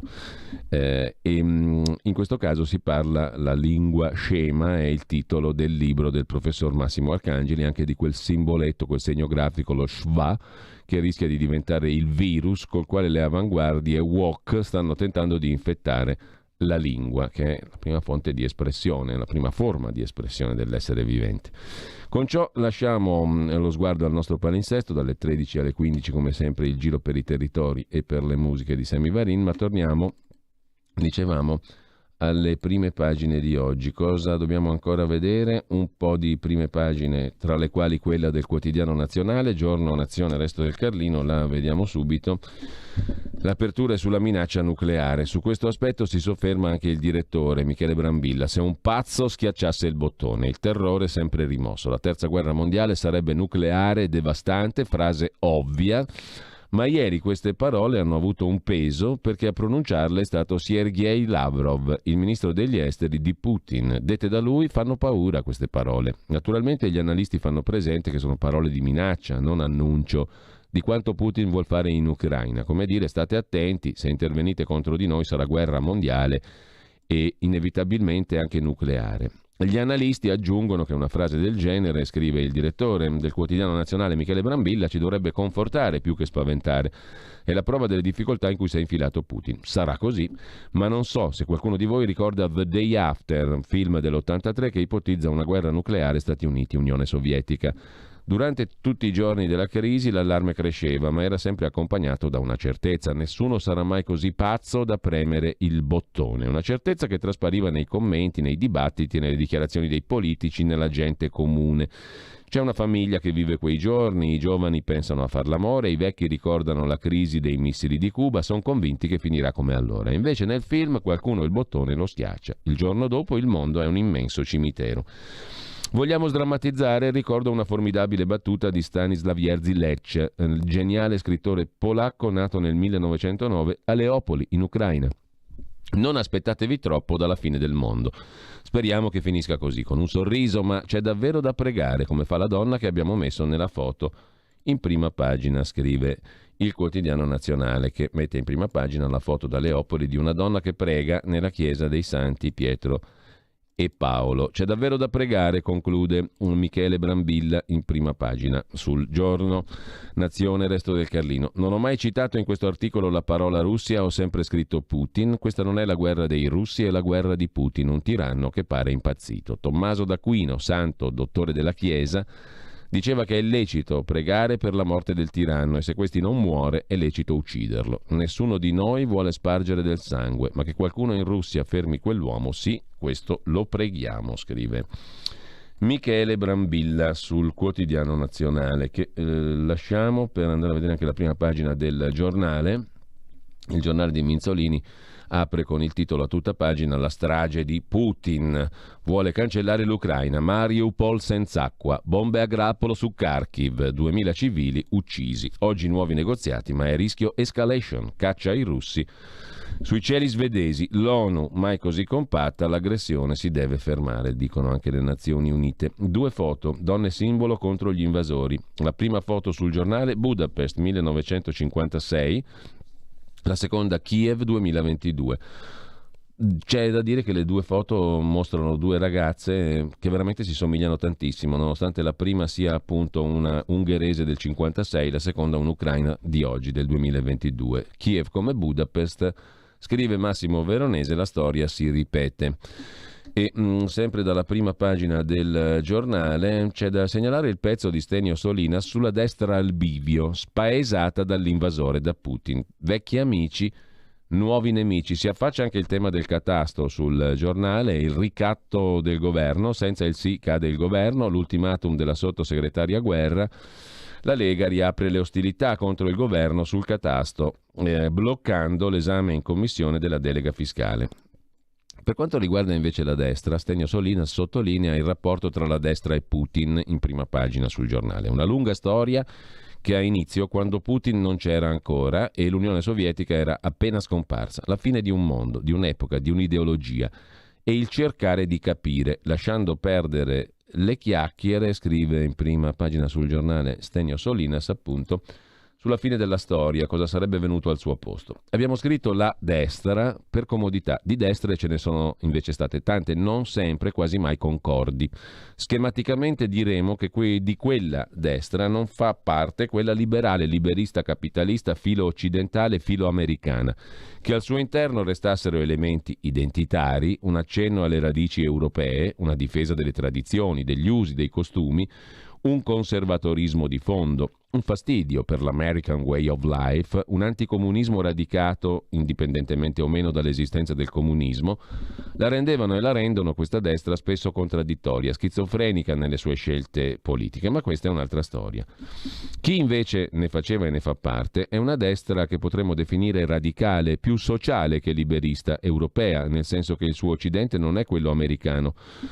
Geopolitica nel suo voler considerare l'Europa come soggetto autonomo, in grado di confrontarsi, contrapporsi ad altri soggetti autonomi internazionali o locali, Stati Uniti come Cina, Iran, Turchia. In quest'ottica la Russia post-comunista, di cui Putin è dominus incontrastato da 20 anni, viene considerata parte integrante dell'Europa, di cui ha del resto condiviso la storia e che solo la rivoluzione bolscevica dell'ottobre del 17, quando l'impero russo combatteva a fianco delle potenze dell'intesa, ha trasformato per un settantennio in nemico. Il lettore a questo punto si stropiccerà gli occhi incredulo e perplesso. Non ci sentiamo di dargli torto, scrive Solinas. Cosa tutto questo abbia a che fare con le felpe, le magliette, le spillette, il cambio 2 Merkel per un Putin, eccetera, non riesce a capirlo e francamente nemmeno noi. L'unica cosa che ci sentiamo di dire è che la politica politicante è piena di slogan, vuota di contenuti.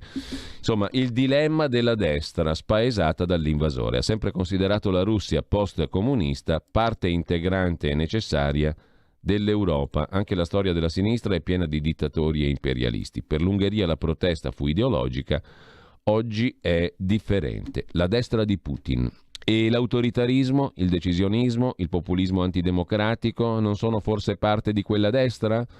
Perché non le sto sottolineando? Eccoci pronti a farlo, con la preghiera però di guardare bene gli scheletri in tutti gli armadi ideologici, non solo in quello della destra, scrive in prima pagina Stenio Solinas. Dal giornale trasmigriamo alla prima pagina del Foglio di Claudio Cerasa e di Giuliano Ferrara, laddove c'è un pezzo dello scrittore Paolo Nori, Il censurato, per Dostoevskij.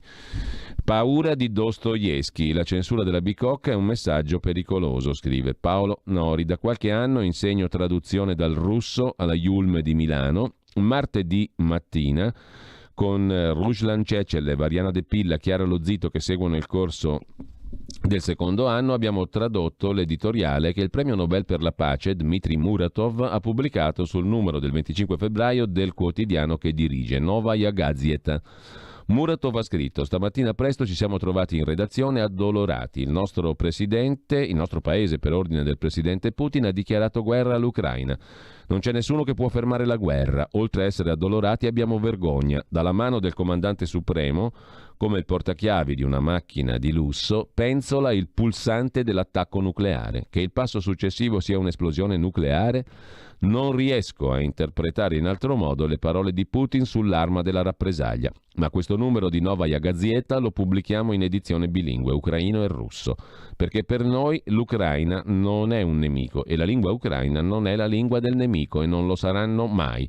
Solo un movimento globale contro la guerra può salvare la vita sul nostro pianeta.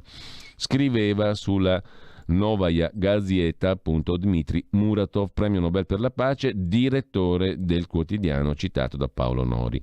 Nel XIX e nel XX secolo in Russia i principali antagonisti del potere, che si sono fatti carico di dire parola di verità, sono stati gli scrittori. Nel XXI secolo ho l'impressione che siano i giornalisti, scrive Nori sul Foglio di oggi. E quel che scrive Muratov mi sembra ammirevole, coraggioso ed esemplare. Sono stato contento di lavorare su quel testo all'università. Dopo la lezione, martedì, ho preso il treno per tornare a Bologna. Sul treno ho letto di un fotografo, Alexander Gronsky, russo, che ha protestato a Mosca contro la guerra, arrestato, revocato da Reggio Emilia l'invito a costui al Festival Fotografia Europea.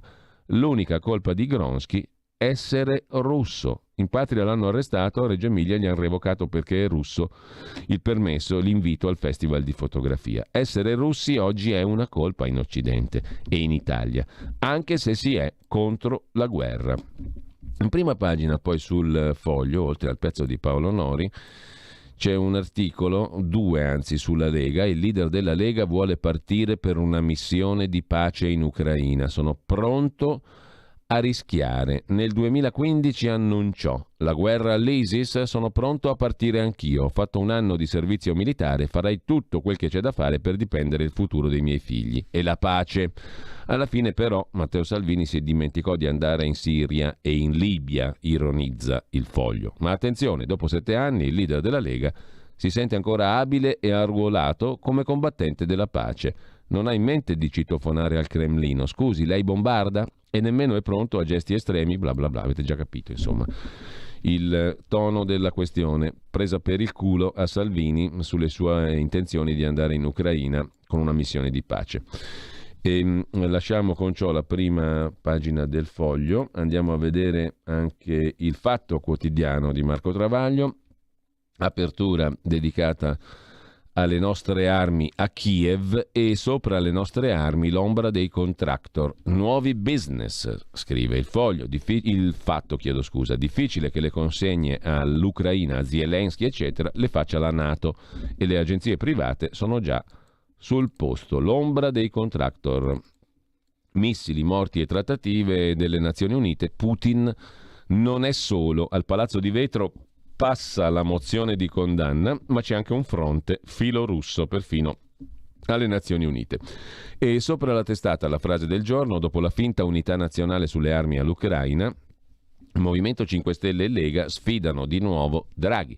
La maxi maggioranza torna a scontrarsi sulle cose che contano. Il catasto, scrive il Fatto Quotidiano. Il cretino collettivo è il titolo dell'editoriale di Marco Travaglio, che cita Eschilo in apertura: la prima vittima della guerra è la verità. Dopo i civili innocenti, si capisce, ma poi ci sono l'intelligenza, la logica, il senso dell'umorismo e del ridicolo. Visto come siamo messi in Italia, siamo in guerra anche noi, anche se non sta bene dirlo. Il cretino collettivo ha cacciato dalla Scala di Milano uno dei migliori direttori d'orchestra del mondo, Valery Gergiev, perché è russo e fan di Putin, ma entrambe le cose erano note prima che lo chiamassero.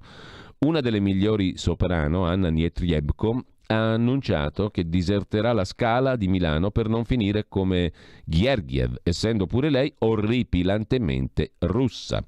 Il Festival della Fotografia Europea di Reggio Emilia ha annullato la partecipazione della Russia, che esponeva le opere di Alexander Gronsky, un altro putinista? Mica tanto, la polizia l'ha appena arrestato a Mosca perché manifestava contro Putin.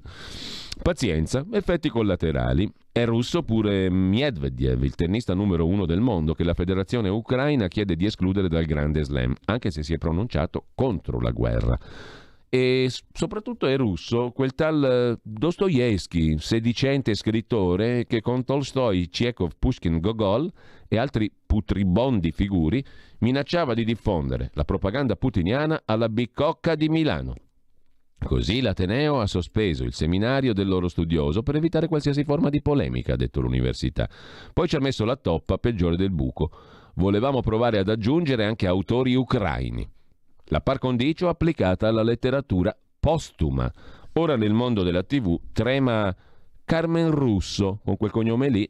Intanto dal TG1 è sparito il corrispondente Mark Inaro, reo di conoscere bene la Russia, la segue da 40 anni e soprattutto di aver mostrato la cartina dell'allargamento della NATO nell'est Europa.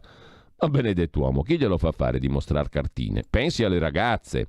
Noi, avendo sempre scritto contro Putin, scrive Travaglio, anche quando Repubblica ospitava la sua propaganda a pagamento e Giornale, Libero e Foglio e tutto il cucuzzaro berlusconiano rilanciavano le fellazio del padrone a Putin definito dono del Signore, dobbiamo sorbirci le lezioncine di antiputinismo da quei ridicoli tartufi. Francesco Merlo, la lingua più felpata del West, ce l'ha con gli stessi Taliban che tifavano per i tagliagole afghani, che poi sono gli eroici mujahideen armati dall'Occidente per scacciare l'armata rossa dall'Afghanistan e divenuti improvvisamente tagliagole talebani quando usarono le nostre armi per scacciare le nostre truppe.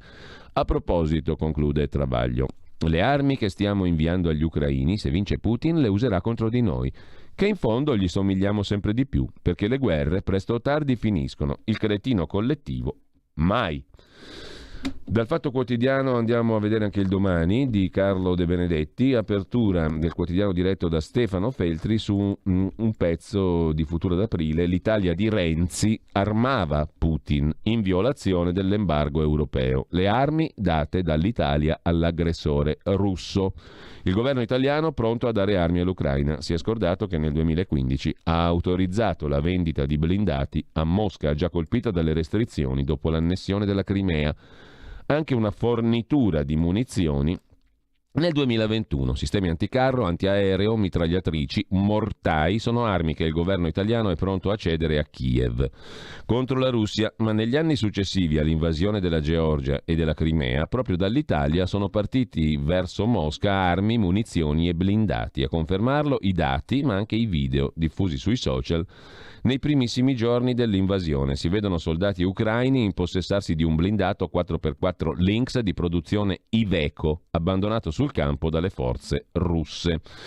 È stato Renzi, in particolare, a fornire le armi ai russi. L'Italia di Renzi armava Putin, scrive Domani in prima pagina. Da Domani passiamo ad Avvenire, il quotidiano di ispirazione cattolica che apre con la Russia sola, ora sia tregua. E poi la questione degli aiuti militari e l'invio di armi. Salvini si distingue, titola Avvenire, e per i cattolici resta un'estrema ratio quella di inviare gli aiuti militari o le armi. Ma c'è anche la questione dell'ultimatum di Draghi sul catasto, sia la riforma o il governo finisce. Allora, questa è una roba veramente stramba a pensarci, perché in un periodo così, dopo 2 anni come sono, che non sono neanche finiti, la guerra, il disastro economico, no, loro dicono di no perché pare che siamo davanti a un PIL straordinario che sembra il dopoguerra, gli anni del boom economico che li vedono solo loro, beati loro, i governativi che parlano così. In ogni caso, dopo tutto sto casino, venir fuori con una menata di questo tipo, cioè sia la riforma del catasto o il governo finisce, in un periodo come questo sembra veramente bizzarro, sembrerebbe veramente bizzarro. Poi magari sbaglio io, che ne so cretino io, nel senso tutti noi forse, o molti di noi cittadini sono cretini se non capiscono perché è così importante approvare la riforma del catasto in questo momento, oggi, il 3 marzo. Intanto lasciamo anche Avvenire e direi Tendina, la nostra meravigliosa tendina col nostro meraviglioso logo di Radio Libertà. Perché? Perché andiamo ad ascoltarci un altro meraviglioso pezzo musicale. Valentina Lisitsa suonava Rachmaninoff e con la London Symphony Orchestra, un musicista russo naturalizzato statunitense, suonato da una pianista ucraina con l'orchestra di Londra britannica. La musica potrebbe essere presa a modello veramente ideale perché poi non succede nel mondo reale nulla di tutto ciò, però insomma sarebbe bello se le cose funzionassero così come nella musica. Questa qua invece è un pezzo che voi conoscerete sicuramente, non ve lo annuncio nemmeno. Sempre Valentina Lisitsa, il nostro nome musicale e non solo di questi giorni, straordinaria pianista ucraina che interpreta un brano celeberrimo. Sentite un po'. Subito dopo il jingle, 10 secondi. Stai ascoltando Radio Libertà, la tua voce libera, senza filtri né censura. La tua radio.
Una pianista dall'enorme talento può suonare anche un pezzo facile come questo. The Heart Asks Pleasure First.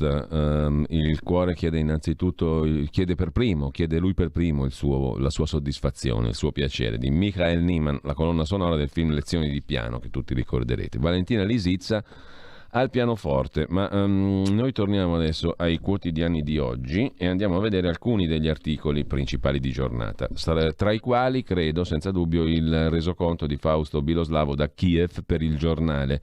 I missili russi su Kiev, treni presi d'assalto, a migliaia ora in fuga, stazioni come rifugi, una marea umana cerca la salvezza a tutti i costi, un razzo sulla centrale termica e la città rischia di restare al freddo. Stiamo parlando della capitale, di Kiev. Negli ospedali la tragedia dei bambini malati, medicine finite. Il fumo scuro dei bombardamenti si alza verso il cielo.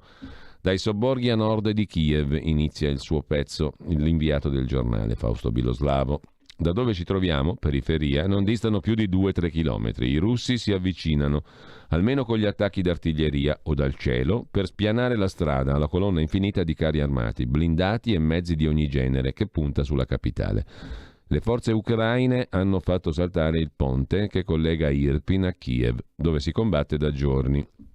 Il panico sta travolgendo la popolazione alla faccia del cessate il fuoco.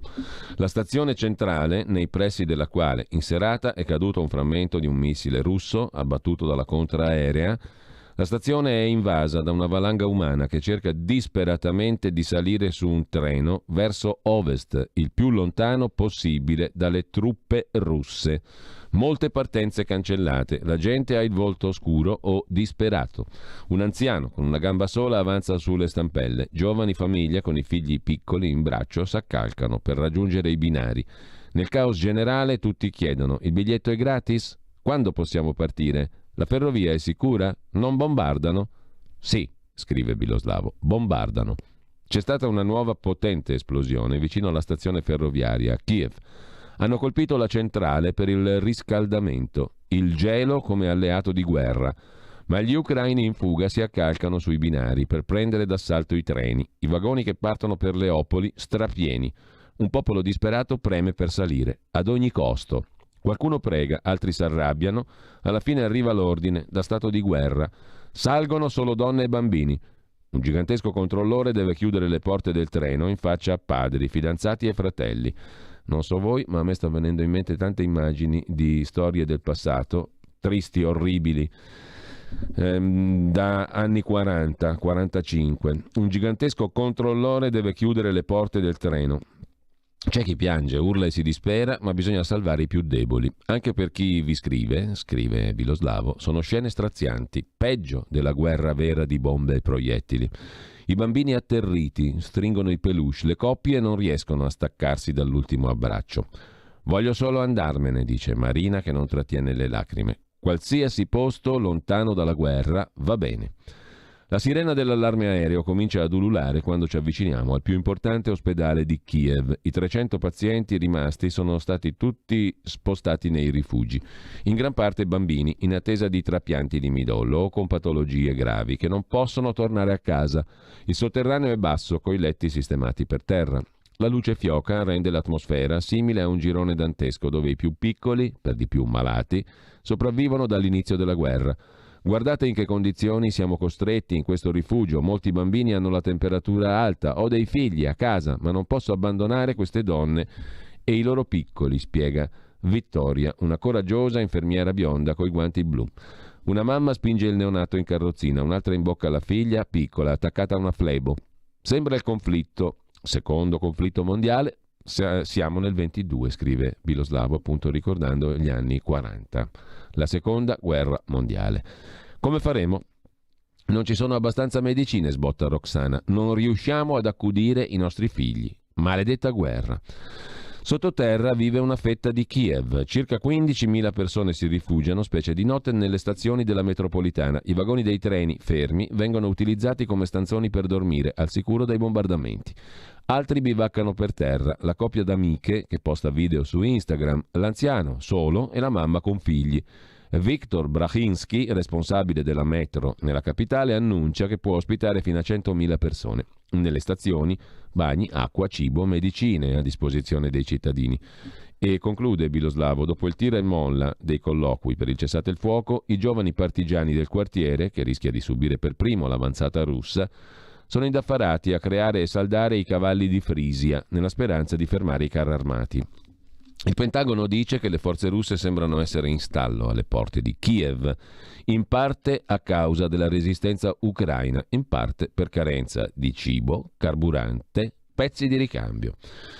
Così Fausto Biloslavo. Grazie a Fausto Biloslavo perché ci scrive cose che altrimenti rischieremmo di non conoscere.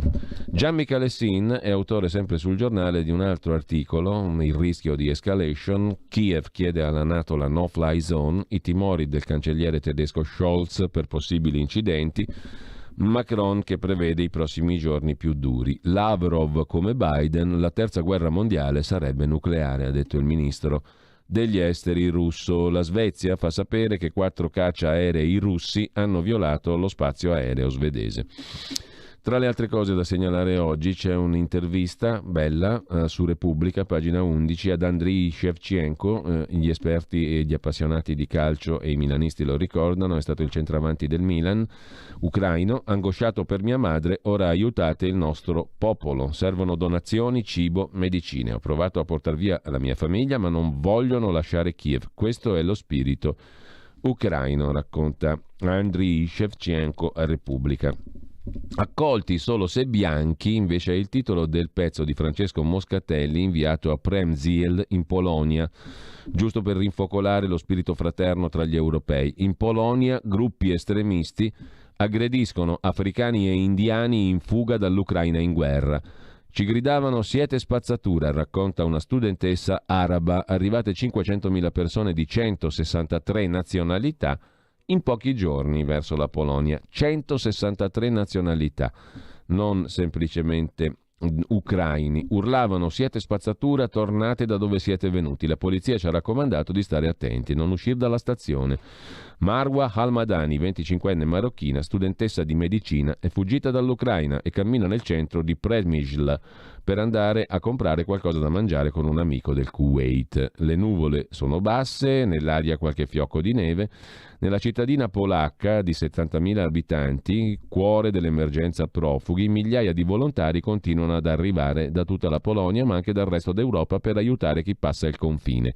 I cittadini aprono le loro case per ospitare chi non riesce a prendere un treno per allontanarsi. Da martedì però è comparso il fantasma del razzismo. Alcuni gruppi legati al tifo violento, scesi in piazza come ogni 1 marzo per celebrare i movimenti anticomunisti polacchi comparsi alla fine della Seconda Guerra Mondiale, hanno marciato scandendo slogan volgari e questo enfatizza la Stampa. Poi c'è il caso Gheorghev, anche Avvenire se ne occupa. Fuori dalla Scala il sindaco Sala è più convinto che mai. È stato cacciato da 8 teatri, ho fatto bene a cacciarlo anch'io. Hanno sbagliato tutti gli altri, dice il sindaco Sala. Approvazione del ministro Franceschini per la decisione del sindaco di Milano e per quella di Stefano Boeri, il celebre architetto star, Archistar, quello d'appunto delle piante sui palazzi, il quale da presidente della Triennale di Milano ha ritirato l'invito alla Russia per l'esposizione internazionale in programma dal 20 maggio. Sulla Stampa c'è l'intervista a Paolo Nori che abbiamo cercato anche noi ma non ha voluto parlare con noi. Non so cosa temano di Dostoevskij, essere russo non può essere una colpa. La cosa è piuttosto interessante, diciamo la verità, perché un censurato... Insomma, tutto sommato ci censura, adesso non la voglio mettere giù dura, per carità, però siamo lì. Non so cosa temano di Dostoevskij, essere russo non può essere una colpa, dice giustamente lo scrittore Paolo Nori. L'Università Bicocca ha stoppato le sue lezioni, ma poi ha fatto marcia indietro. Terrò il corso solo se mi diranno cosa hanno trovato di imbarazzante in Dostoevskij. Trovo esagerata anche la decisione sul direttore d'orchestra, Gheorghev. Chi non ha fatto nulla di male merita il nostro rispetto, dice Paolo Nori, giusto appunto sulla Stampa di oggi. E quale ateneo, quale tempio del sapere, quale luogo di conoscenza può considerare Fyodor Mikhailovich Dostoevskij un pericolo? E questa la domanda che ruota intorno all'incredibile vicenda raccontata da Paolo Nori in un post Instagram diventato virale. Un'università italiana, la Bicocca, comunica allo scrittore, profondo conoscitore della Russia, che il ciclo di lezioni sull'autore di Delitto e Castigo, i fratelli Karamazov, insomma Dostoevskij, veniva sospeso per la situazione internazionale. Al che Paolo Nori strabuzza gli occhi, punta il cursore del portatile, rilegge. Che teste di cazzo, lo scriva pure, che teste di cazzo, dice Nori. Vedendo le sue lacrime sui social non si può che pensare al suo ultimo romanzo, intitolato Sanguina ancora. Dostoevskij era il centro del suo libro. Cosa può far paura di Dostoevskij, dice Nori alla Stampa stamani. Cosa temono di un uomo che è stato condannato a morte perché aveva letto pubblicamente una lettera proibita nel 1849? Poi Dostoevskij scriverà un libro sulla sua condanna a morte e la sua esperienza, che fortunatamente non si tramuterà in esito fatale. Comunque non so ancora se accetterò di fare comunque il corso dopo che l'università si è corretta, anzi non penso che lo farò, a meno che non mi dicano la verità. Cosa hanno ritenuto imbarazzante di Dostoevskij riguardo la guerra di oggi? La mail che mi hanno mandato è chiarissima, c'è scritto: il prorettore alla didattica, d'accordo con la rettrice, ha deciso di rimandare il percorso su Dostoevskij per evitare tensioni interne in questo momento di politica internazionale. Che malinteso può esserci in una lettera del genere? Domanda giustamente Nori. A lezione con i ragazzi del secondo anno abbiamo tradotto l'editoriale del premio Nobel per la pace Muratov, direttore della Novaya Gazeta. Racconta che si sono ritrovati addolorati in redazione. C'è questa immagine di Putin con in mano il pulsante nucleare come fosse il portachiave di una macchina lussuosa, come stesse giocando, e Muratov scrive: ci rifiutiamo di considerare l'Ucraina popolo nemico. Questo numero del giornale esce bilingue, russo-ucraino, che non sarà mai la lingua del nemico per noi. Sono contento di aver portato in università questa roba qui, scrive Nori, anzi dice Nori ad Annalisa Cuzzocrea oggi sulla Stampa di Torino. E ho scritto a un grande fotografo russo, Alexander Gronsky, arrestato in Russia per aver protestato contro la guerra perché a Reggio Emilia hanno cancellato la sua partecipazione al festival di fotografia, revocato l'invito perché è russo. Mi sono scusato io, gli ho detto che mi dispiace e lui mi ha risposto, mi ha detto che non riesce a essere tanto dispiaciuto per la revoca perché soffre per l'Ucraina. Questa guerra è, dice ancora Nori, una condanna per tutti. Ci stiamo dimenticando che in Russia ci sono persone così e non dobbiamo farlo. Io voglio ribadire il mio amore per la Russia, oggi più che mai. Questa università che censura? Nella risposta ho scritto: sono senza parole, quasi non volevo raccontarlo. Una docente di russo mi ha detto che alcuni suoi amici dovevano tornare a casa, non possono, non ci sono voli, non funzionano le carte di credito, ma essere russo non può essere una colpa, dice ancora Paolo Nori alla Stampa. Neanche essere ucraino lo è, risponde Annalisa Cuzzocrea che lo intervista. La Russia ha deciso di attaccare in modo feroce, senza precedenti, si aspettava un atto del genere? La voglia di grande Russia c'è da sempre, ma no, non mi aspettavo si arrivasse a questo, dice ancora Nori. Nel suo primo discorso Putin ha detto che moltissimi cittadini russi hanno un rodnoi in Ucraina. È più di un parente, viene da rodit, partorire, una persona con cui si ha legame viscerale, rodnoi. Quindi no, non me l'aspettavo, ma io ho studiato letteratura, non politica. Sulla decisione della Bicocca ha influito quanto successo alla Scala? Ho trovato esagerata, risponde Nori, la decisione sul direttore Gergiev. Poi ho visto che anche la soprano Nietliebko, che è contro la guerra e che dicevano non sarebbe venuta perché stava male, ha scritto su Instagram che no, non sta male, non viene apposta, perché è contro la guerra, ma non contro la Russia. Quindi trovo che quel che sta succedendo sia una cosa stupida. Noi dobbiamo provare a non essere stupidi. Il portiere polacco della Juve dice che è un bene che la Russia sia stata espulsa dai campionati del mondo. Bello sportivo. Che colpa hanno i giocatori? L'Europa risponde con le sanzioni per convincere la Russia a smettere di lanciare bombe. Ha senso? Non ho la preparazione né l'intelligenza, non so se è giusto mettere sanzioni, risponde Paolo Nori, ma so che le persone devono comportarsi per bene con le altre persone, anche se sono russe. Anzi, oggi a maggior ragione se sono russe o ucraine. Chi non ha fatto nulla di male merita il nostro rispetto. Questo fotografo russo che non abbiamo voluto era contro la guerra, è stato arrestato per questo. Cosa ha fatto di male? Sono esseri umani anche i russi e non avrei mai pensato di dover dire una frase del genere. Alla Bicocca dicono che volevano aggiungere autori ucraini per non sospendere Dostoevskij. Par condicio di guerra in letteratura? Povera gente, conclude Paolo Nori rispondendo. Una persona mi ha chiesto se Bulgakov era russo o ucraino. Era nato a Kiev, ma ha sempre scritto in russo. Sa qual è l'unica risposta possibile? È un grande scrittore. Lasciamo con questo il capitolo Russia-Ucraina e andiamo a vedere la partita del catasto che abbiamo già visto. C'è un retroscena sul Corriere della Sera, l'out-out, le scelte di Draghi, basta con gli strappi, avrebbe detto il presidente Draghi, le riforme vanno portate a casa. Il premier ha cercato invano 2 volte al telefono Salvini. Su questo vi segnalo il pezzo di Daniele Capezzone sulla Verità, Il ricatto del governo, sì sul catasto o addio. La maggioranza si spacca, la Lega chiede di stralciare la riforma dal decreto fiscale, Forza Italia è al bivio. Ma il governo dà un ultimatum all'Aula e minaccia le dimissioni. Il voto in commissione slitta ad oggi. Il Parlamento finisce messo all'angolo ed esautorato, sottolinea Daniele Capezzone. Sul catasto Draghi e Salvini vanno allo scontro frontale, invece scrive Valerio Valentini sul Foglio a pagina 3, a metà tra lo sberleffo e lo sconforto, ma pare evidente che la ceglia dei deputati di Forza Italia tradisca un certo nervosismo. La ceglia per una battuta in inglese. Hi Mario, here is Joe Biden. Sorry Mario, but what is catasto? Cioè una battuta circolato ieri in Forza Italia con Biden che chiama Mario Draghi e gli dice: ma cos'è il catasto? Certo, è vero quel che dice Antonio Martino, ex ministro di Forza Italia, che sarebbe assurdo far cadere il governo in mezzo a una guerra mondiale per una baruffa parlamentare. Ma è anche vero che lo scontro è reale. Di buon mattino Draghi ha sentito l'esigenza di mettersi in contatto con Salvini, ripetendogli che approvare la delega fiscale è una questione di serietà. Vedremo come andrà a finire la partita.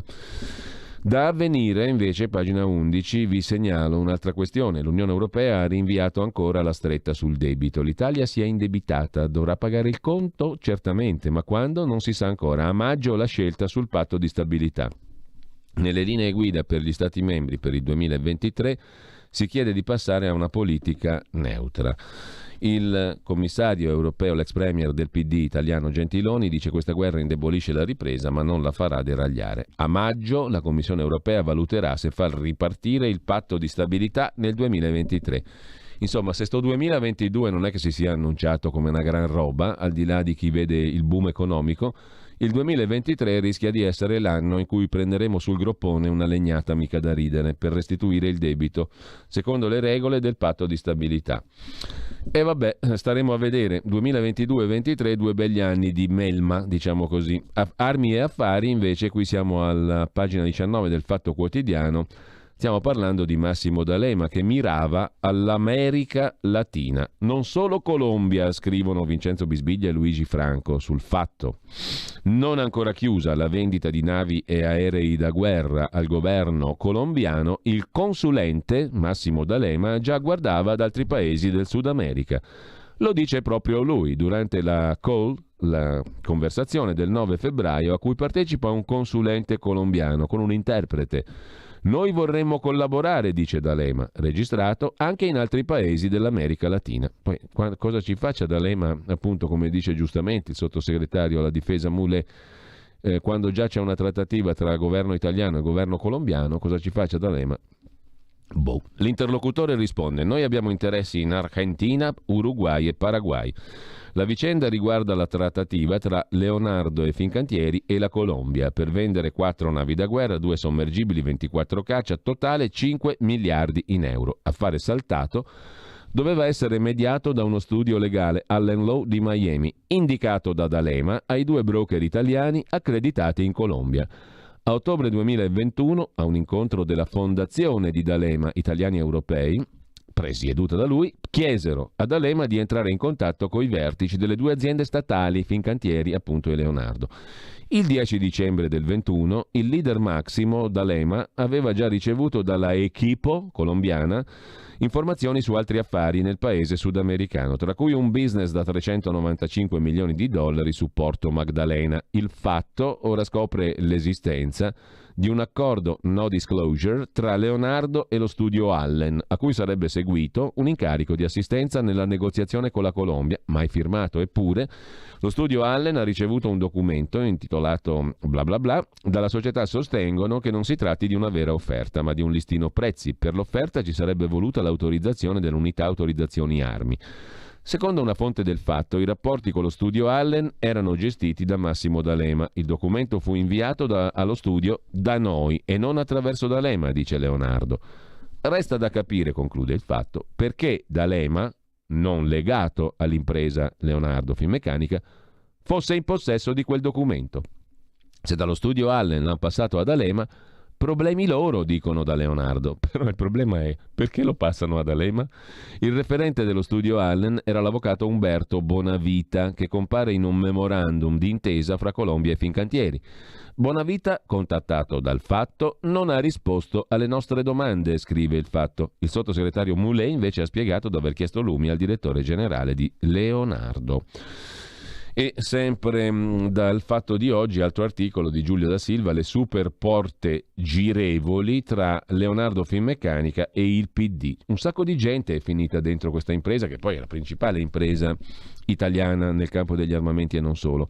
La Finmeccanica sostanzialmente ora si chiama Leonardo. CDA, fondazioni, riviste, poltrone, il via vai tra PD e Leonardo è continuo. Ci sono anche Violante e Profumo.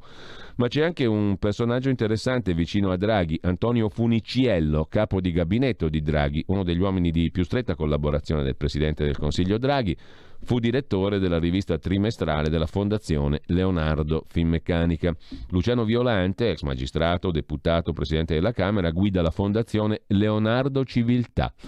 All'ex capo del Viminale i rapporti con la Libia, Marco Minniti, già ministro dell'Interno, presiede la fondazione Med-Or, che si occupa anche della Libia. Un sacco di gente del PD sta in Finmeccanica.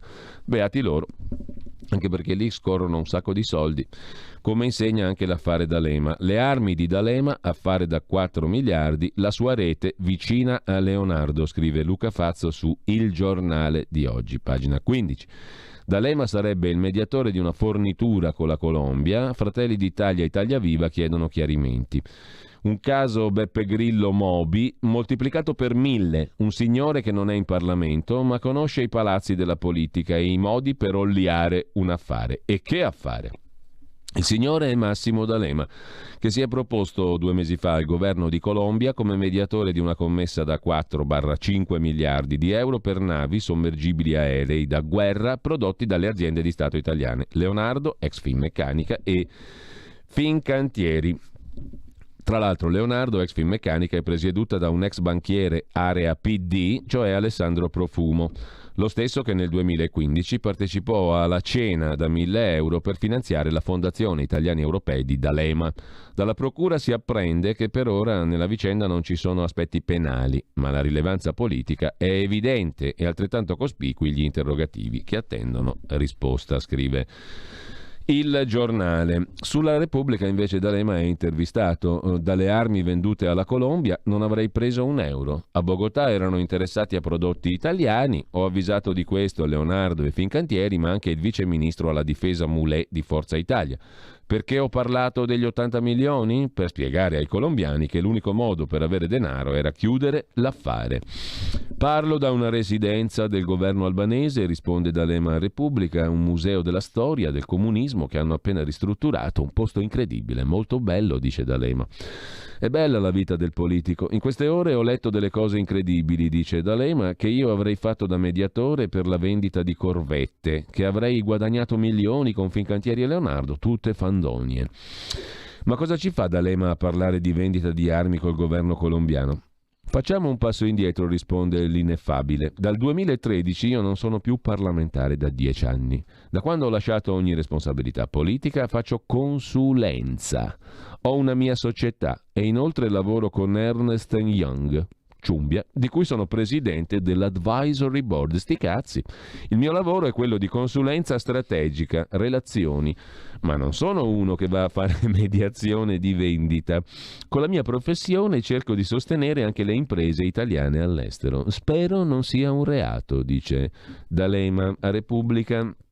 Ma lei è un ex presidente del Consiglio, non un consulente qualsiasi, chiede, anzi obietta, si fa per dire Giuliano Foschini. Per policy aziendale della mia società, avete capito però il D'Alema, che figo, ha un'attività di consulenza regolare, una sua società e inoltre lavoro con Ernst Young, sono presidente dell'advisory board. Ve lo ricordate quando lo prendevano in giro Guido Rossi della sua stessa area? D'Alema era il presidente dell'unica merchant bank che non parlava inglese, poi l'inglese l'ha imparato e come? Magari come Renzi e Rutelli, per carità, però l'ha imparato. e se ne vantava. Vi ricordate quando parlava con Condoleezza Rice in inglese e ce lo faceva sapere anche a noi popolo bue? Adesso per policy aziendale della mia società non accetto incarichi da società pubbliche ma solo private. Per carità, non sarebbe vietato, però ritengo sia più giusto così, dice il correttissimo, ineffabile D'Alema. Perché lei trattava signor D'Alema per conto di Fincantieri e Leonardo? Questa è una bugia, risponde D'Alema. Io non ho alcun rapporto di lavoro né con Fincantieri né con Leonardo. Beh, però era al tavolo coi colombiani, per quale motivo? In questi mesi, risponde D'Alema, mi sono occupato di Colombia, ma su altri temi, energia, portualità, per conto di alcune società private per cui collaboro. Nell'ambito di questo lavoro sono stato contattato da personalità politiche colombiane che mi hanno detto: il Parlamento ha deliberato uno stanziamento per ammodernare le forze armate, vorremmo prodotti italiani. Si tratta di un mercato nel quale la competizione è durissima, era una cosa importante per l'Italia, 5 miliardi, come mai vengono da me? Non dovete fare a me questa domanda, io ho informato Leonardo e Fincantieri. Sono importanti clienti di Ernst & Young, di cui sono presidente dell'advisory board. Ho parlato col direttore commerciale di Leonardo, ho detto a questi signori colombiani che bisognava trovare una società seria per la discussione. Loro hanno scelto questo studio legale americano Allen Business Law molto attivo in America Latina. Ci sono due aspetti da chiarire. Il primo, società italiane si sono comportate con prudenza e correttezza. Secondo, i contatti che sono stati avviati hanno avuto un carattere ufficiale. La lettera di invito alle società italiane in Colombia reca l'intestazione della Cancelleria, Ministero degli Esteri, non cittadini privati. Avevo consulenze con lo studio americano? Assolutamente no. Le due aziende italiane poi ricevono la lettera ufficiale, c'è stata una visita alla quale non ho partecipato, non avevo alcun ruolo, ci sono stati una serie di incontri di natura istituzionale, presentata la proposta sul piano tecnico e si sono conseguiti i risultati. Per Fincantieri è arrivato un memorandum di intesa. C'era una circostanza che mi aveva colpito, non c'erano stati contatti a livello governativo, perciò ho fatto due cose: ho parlato con l'ambasciatrice della Colombia, ne sapeva nulla, e ho provveduto a informare il vice ministro della difesa Moulet. Non ha parlato Moulet con me, mi è stato riferito che avrebbe detto di andare avanti. Advisory Board, Ernst & Young. Avete ascoltato la rassegna